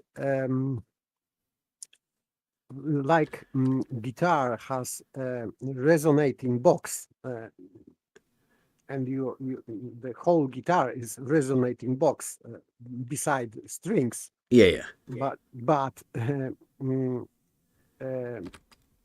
regard of organs, people which are in church are inside of a resonating box, because this instrument is inside resonating box, and this is church. So that's why, for example, architecture was very careful back in the day with sound and resonance. So now we have microphones and speakers, but like 200 years ago, for example, if priest had a sermon, and in big cathedral, he had to be heard in every corner of this cathedral. So it has to be built that way that he would be heard.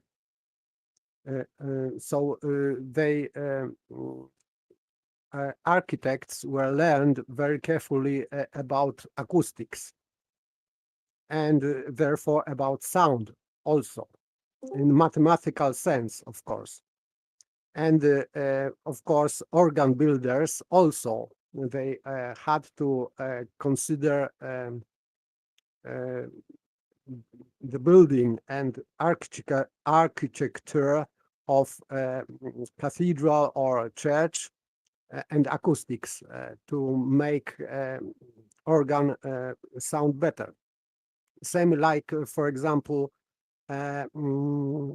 violins of violoncellos, the famous Stradivarius instruments, they were about resonating box. So the better instrument maker, if he makes a better resonating box. and for example, organ builders had no influence mm, mm, about cathedral or church acoustics, because it was given to him. So he had to find out where to place organ and how to position them to make them sound better. So it is link everything with this sound, and this is kind of science, like architecture and sound and geometry, everything. I think it is linked, and this is mathematical. Yes, math in reality. Yeah, that's what I would say. That makes more sense, doesn't it, for astronomy to be the link between the geometry and the sound, to bring it together to form. Because when you think about it, we were talking about cymatics a bit earlier, and what happens is the wave forms bounce off different areas and cause ripples and feedback ripples, and that's what causes these patterns.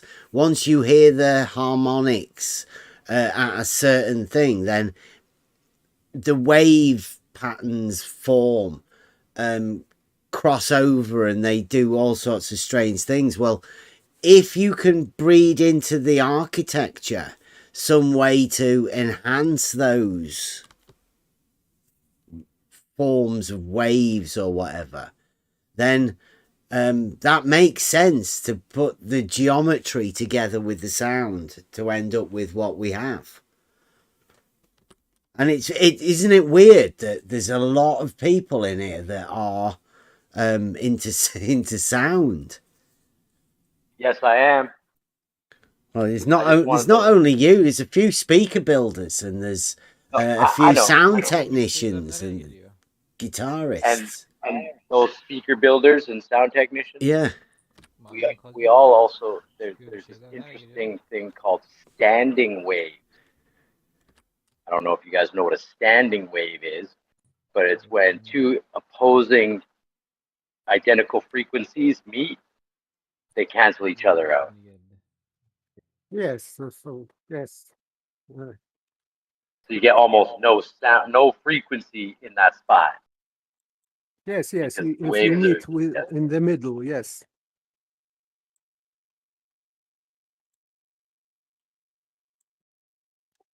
Because the frequency is motion of the air. So if you are pushing, it has to be in the same phase, these sounds, to cancel each other. So yes, it's like action and reaction in the same phase of the sound.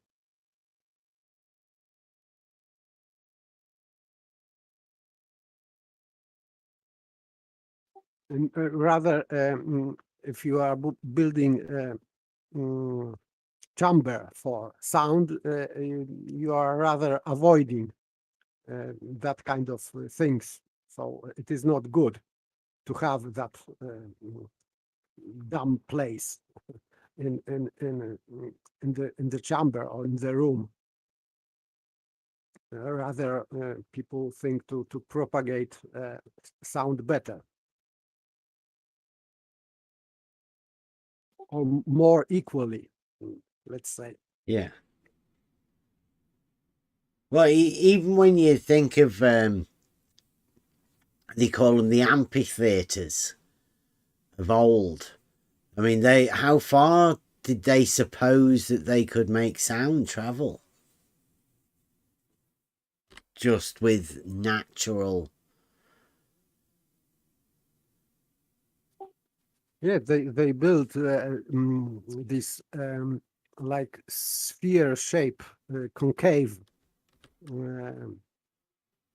buildings or walls, and you can literally magnify your sound so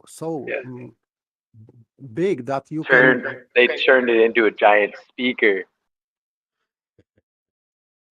Yes, I, I I, heard. I, I don't know if you guys have ever tried this yourself, but you know those little tiny earphone buds? Mm-hmm. Cup one in your hand and see what happens. Like cup your hand around it, put it in between your two middle fingers, and cup your hand and watch what happens. It becomes a loudspeaker. It becomes a loudspeaker from your hand. Love sound. You can do that with your phone as well. Bottom of the phone. Yeah, it's been forever putting phones in glasses to make them sound more. Yes, to resonate. And I heard that, for example, during World War II, they built that concave or spherical concave walls to detect engines of planes.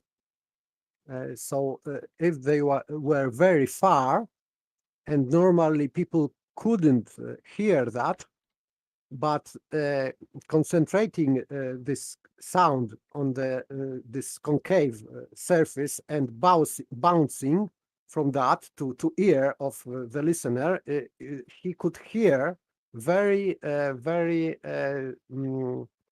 calm sound from like I don't know how many kilometers, but normally it wouldn't be heard, but because of this magnifier they could. So they built detectors along some distances to like sound radar, so something like that.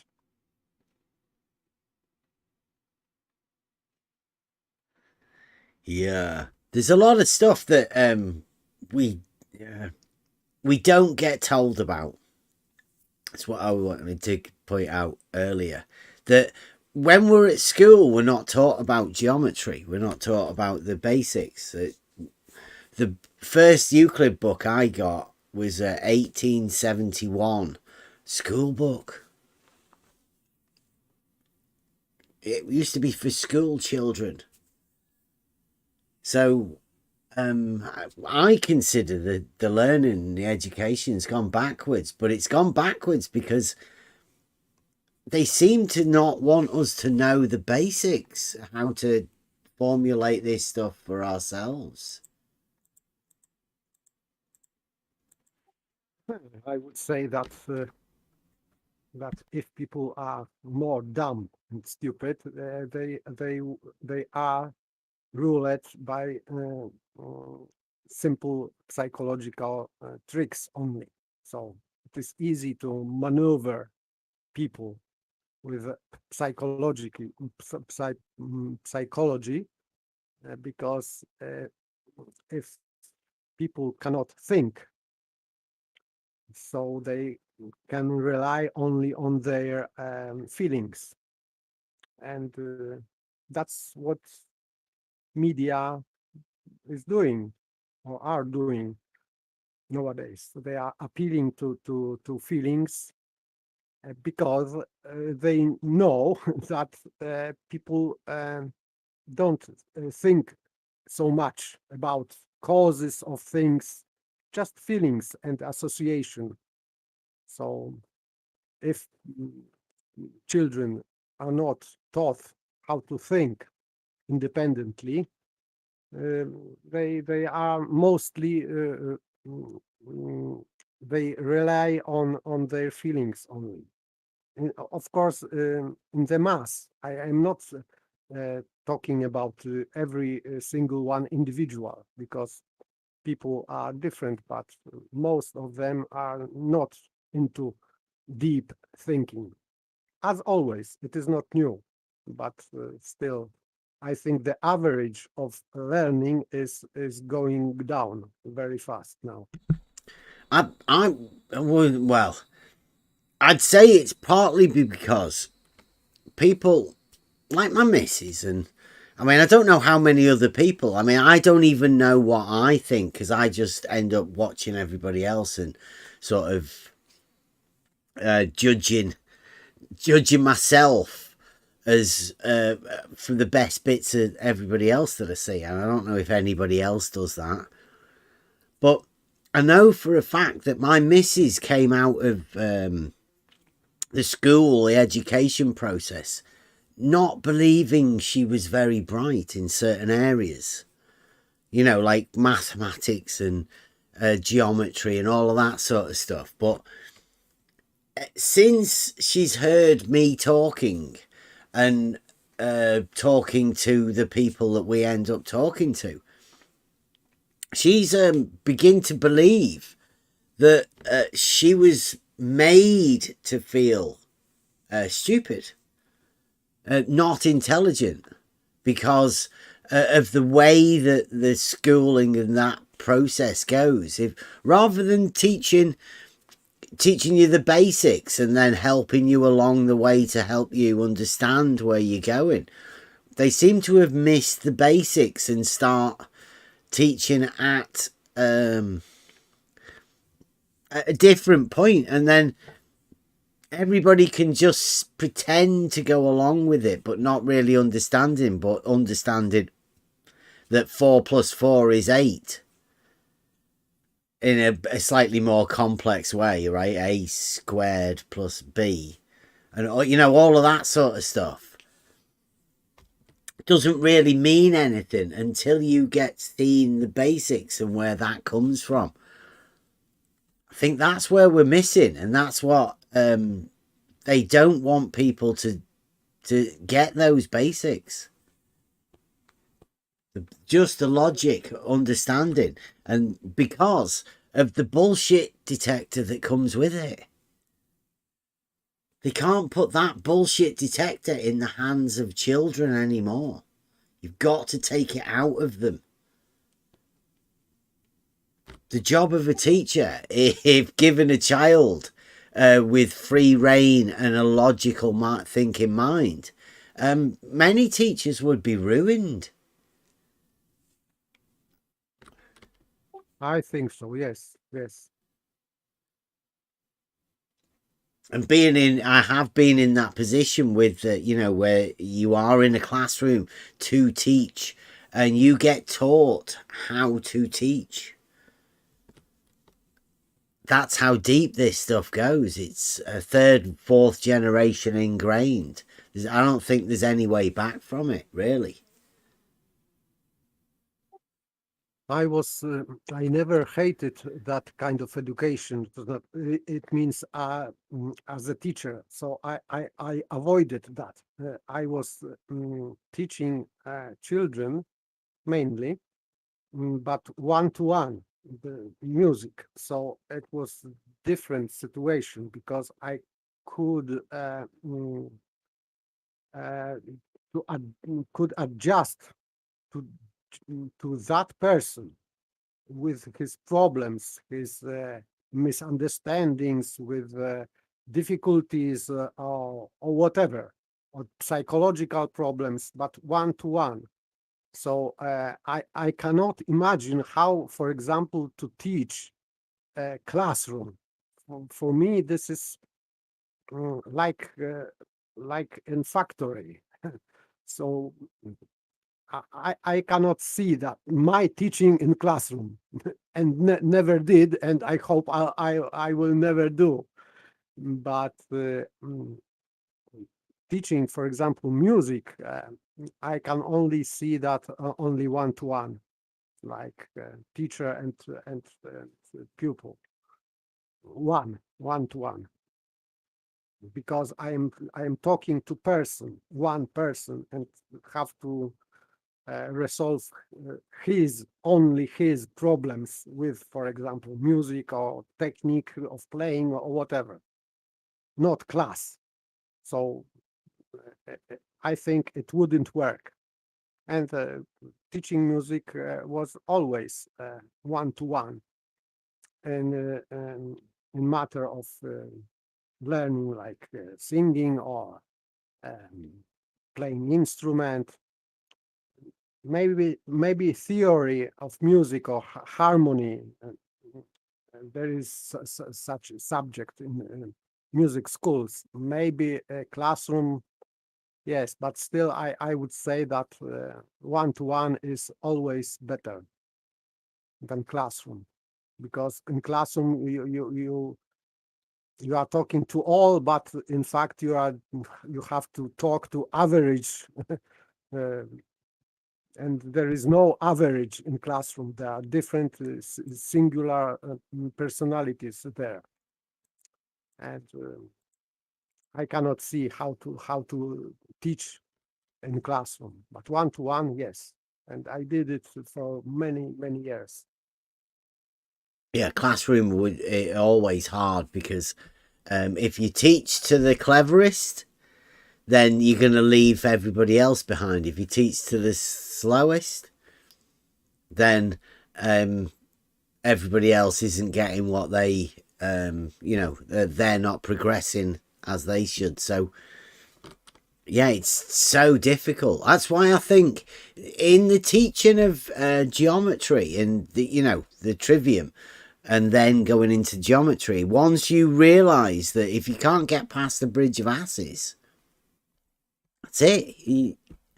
There's no point. But you don't have that at school system anymore.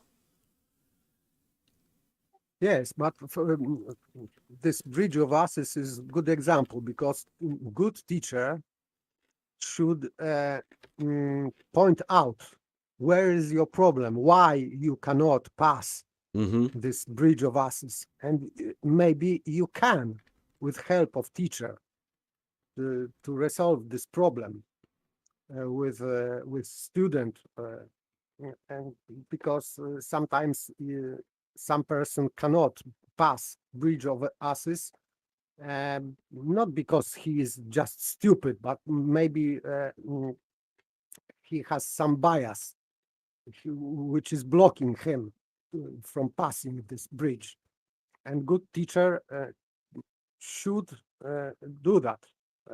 And for me as a teacher, it was always my task. I had these problems many times, that not in logic, but for example in technical difficulties with playing an instrument, because these difficulties had causes, and my task was to find these causes and to nivellate them, to bypass these problems, technical problems or memory problems, or sometimes logical problems also, because you cannot learn teach students without logic. You have to use some logic, even if you are dealing with small children. But yes, teacher has, in my opinion, has to have this ability to help students pass this bridge of asses, or bridges of asses. There are many, I think, in the path of learning. Yeah, they're all over the place for every individual. Hopefully, yeah, the idea of a teacher is like the one-to-one, but teachers in the classrooms, think of a high school class, you might have 20, 30. I think I've seen 35 people in a classroom. It's a lot for an adolescent mind, isn't it? To be able to be control. I didn't like the idea of that teaching. So they're also easily distracted by their peers. I have a teenage son in high school, fresh into high school now. Plus, I went to high school. I know what it's like.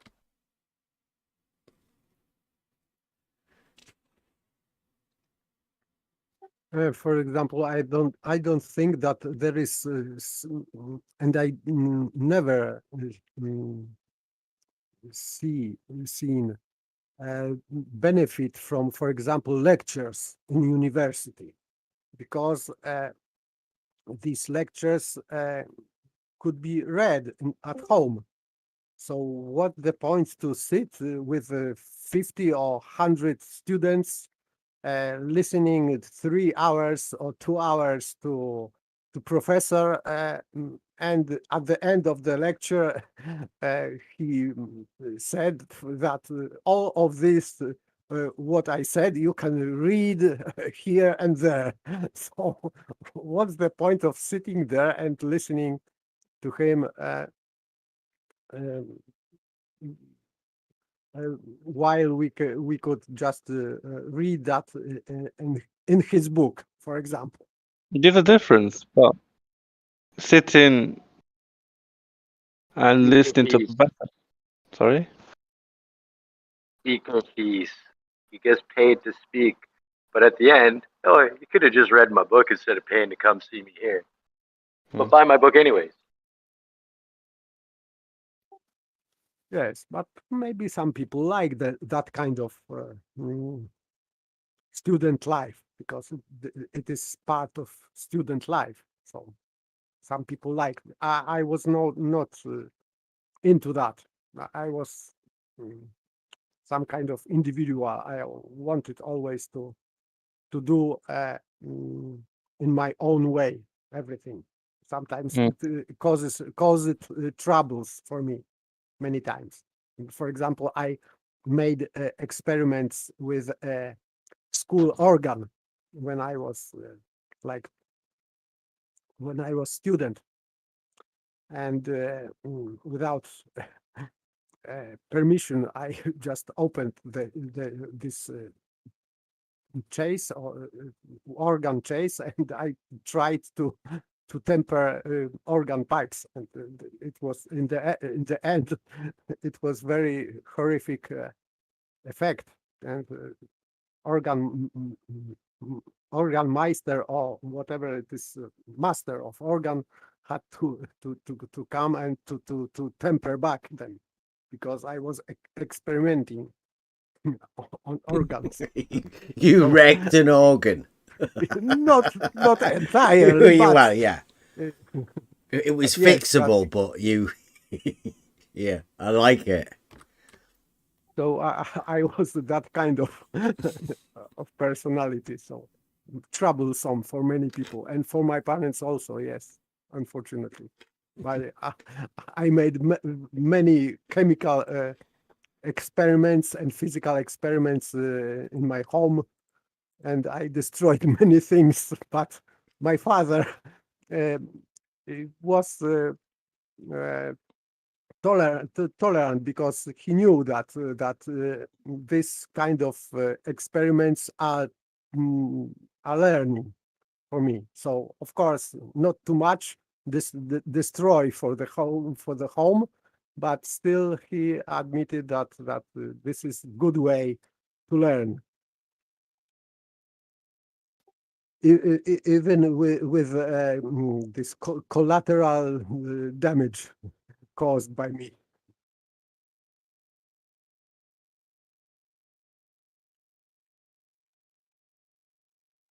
All right, well, I'm just going to say thanks, Bev, for letting me show off my band. I got to go. Yeah. Thanks, Rob. Rob at work. We should have a section. Full presentation next time. He's pimp my ride van.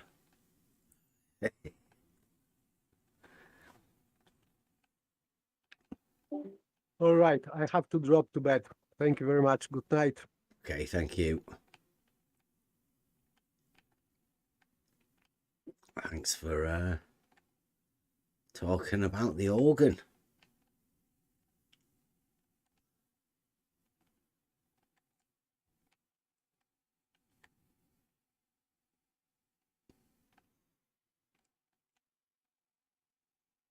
Did everybody know that about paper organist?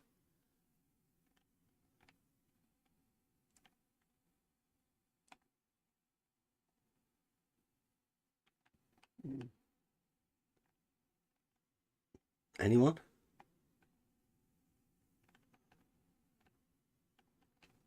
Fascinating, this geometry and music bit. We've been going over it for quite a bit. And since Buster's been inspired by it just recently, I think it's time we start looking into it a bit more. So we're going to be going into... strange that we were talking about that guy that we didn't know about. And the sacred geometry of water, or whatever it was.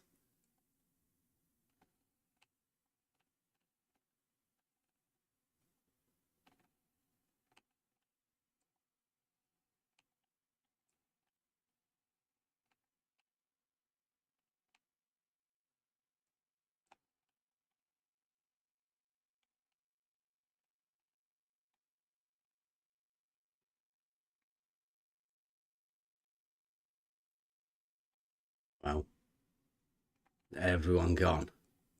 We're all... I'm here. Sorry, I just had supper. I'm back. No problem. I've been listening though. Yeah.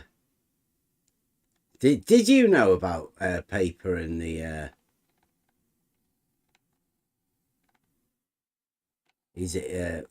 his organing?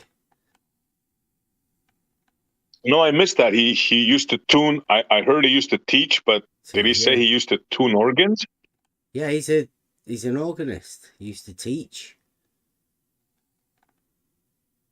Oh, the organ! No kidding. Wow. Yeah, church organs.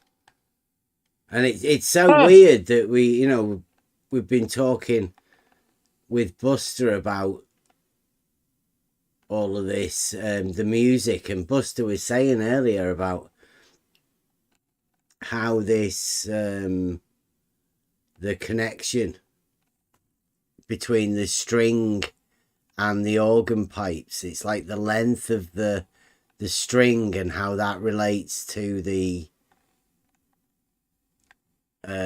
organ. It's fascinating, man. Yeah, and I brought up too about the organ and the church, and they realized about the harmonics, the sounds, and the windows and papers and organ, church organ, and that's freaked out. That wow, 'cause that thing is it's like a car. Well, never mind. It's like a house, man. Have you ever seen the size of those things and what's behind them?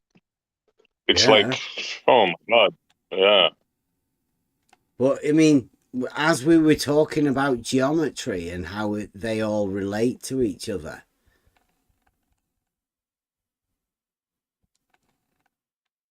Yeah, the sizes, the widths, the radius of the pipe, the length. Yeah, man, it's fascinating how that.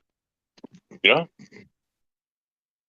I think it reminds me of SE when you were saying that the church organs and how they're humongous, and it reminded me of I think it was a Scooby Doo episode or something where it's like a haunted thing, and it was like, oh no, they just made it resonate to make people feel funny. I don't know. So like the guy who did it or whatever was the organ player in the mystery. Yeah, you're not far off, bro. I'm sure that they're there to induce feelings. Like, I don't know if you guys ever been into a Christian Orthodox ceremony when they have like three guys chanting like Byzantine style hymn. Have you guys ever experienced that? I have not. No. It's mind blowing, bro. It's kind of you ever hear the Christmas Catholic choir when they sing in harmony, like it's kind of like that. It's like a chanting, like it's mind blowing, bro. It puts you in a kind of a mood. Like I think they do that to hypnotize you, man. Seriously, I think they do that to hypnotize you.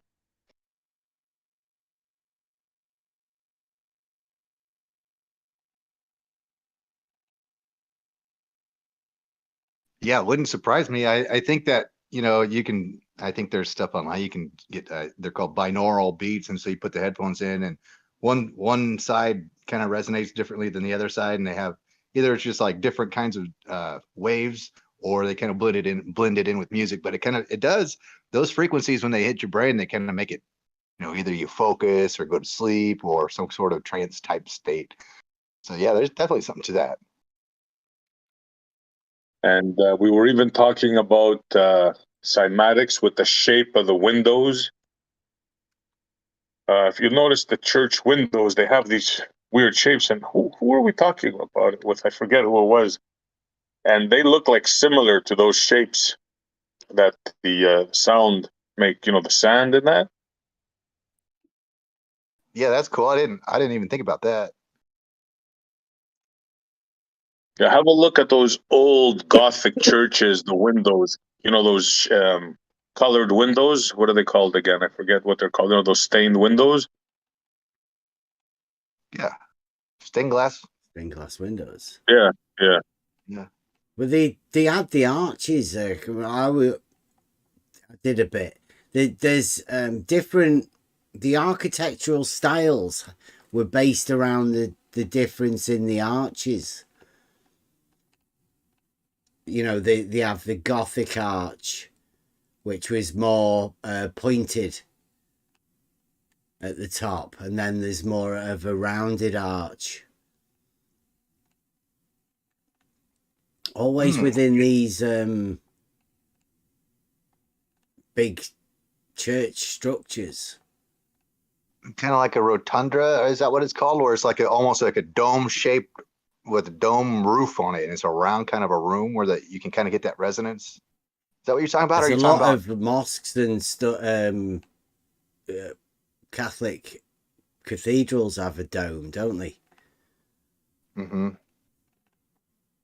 But no, the more pointed windows, like I think like SE was talking about, stained glass windows normally have a long elongated glass bit, but with the pointed arch at the top. Now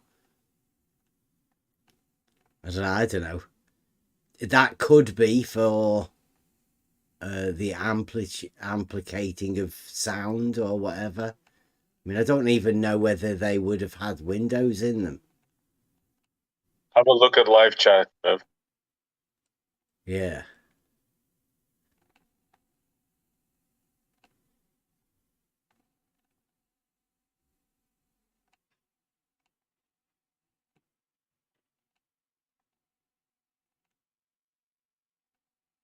Yeah,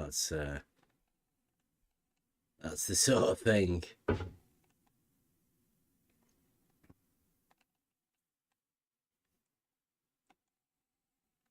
It's how it all relates to reality. Everything that this is all talking about and all it is about is how people express reality into word. But this is sort of finding a proof within it all.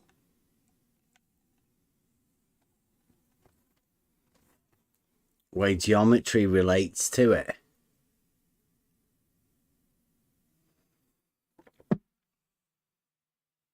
It can't be a coincidence, you know.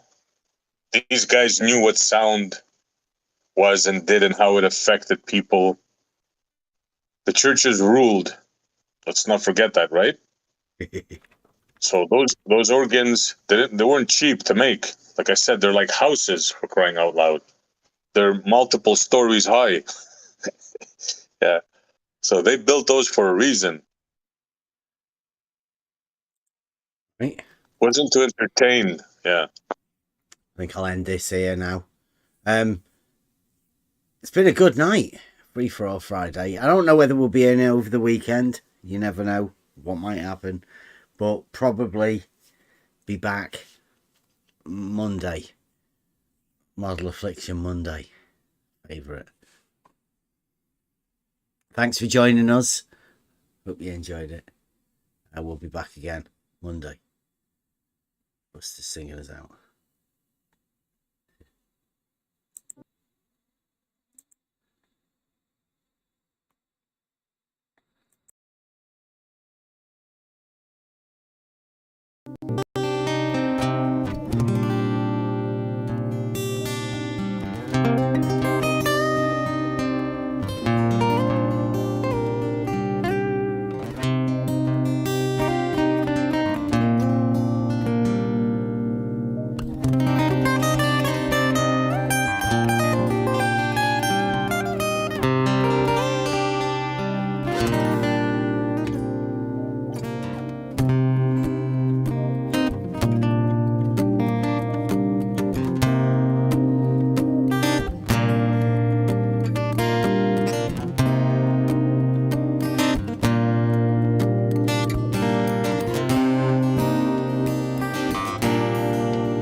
I see the writing on the wall, it's plain. Ramblings of these madmen going insane. And now I see it clear. They're running and they're hiding because of fear.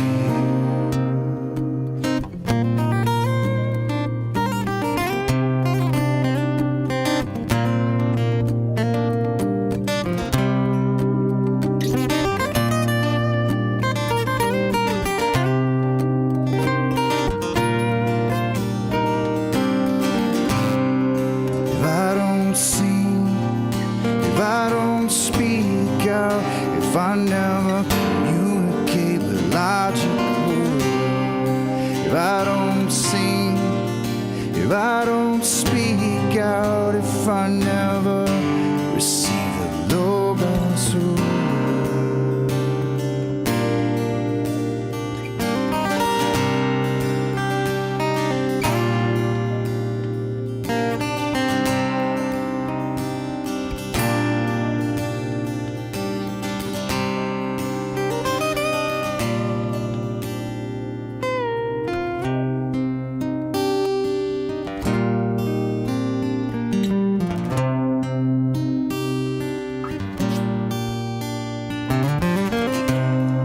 transcendental numbers, conceptual maths will take you on a journey down a penrose path, and you'll never see it clear.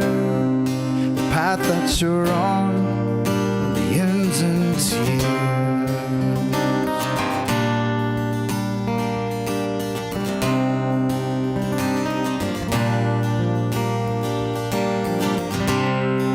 If I don't sing and if I don't speak out, if I never communicate with logic or will, if I don't sing and if I don't speak out, if I never receive the logos or will.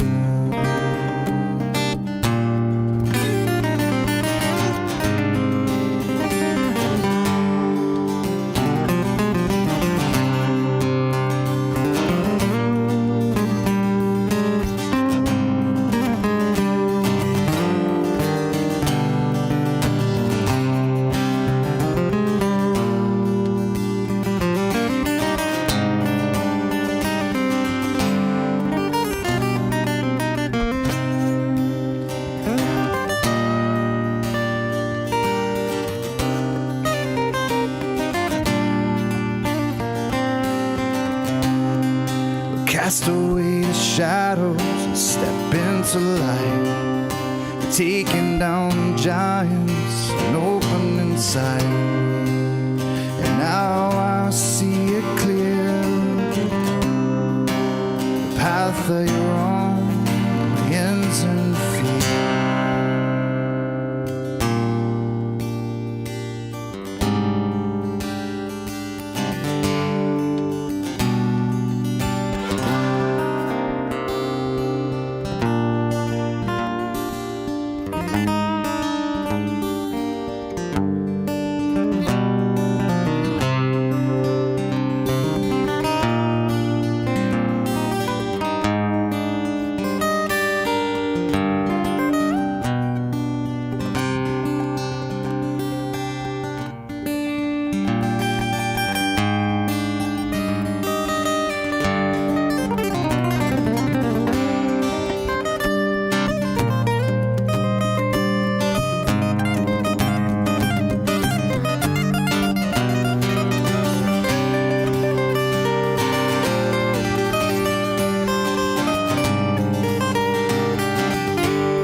was good.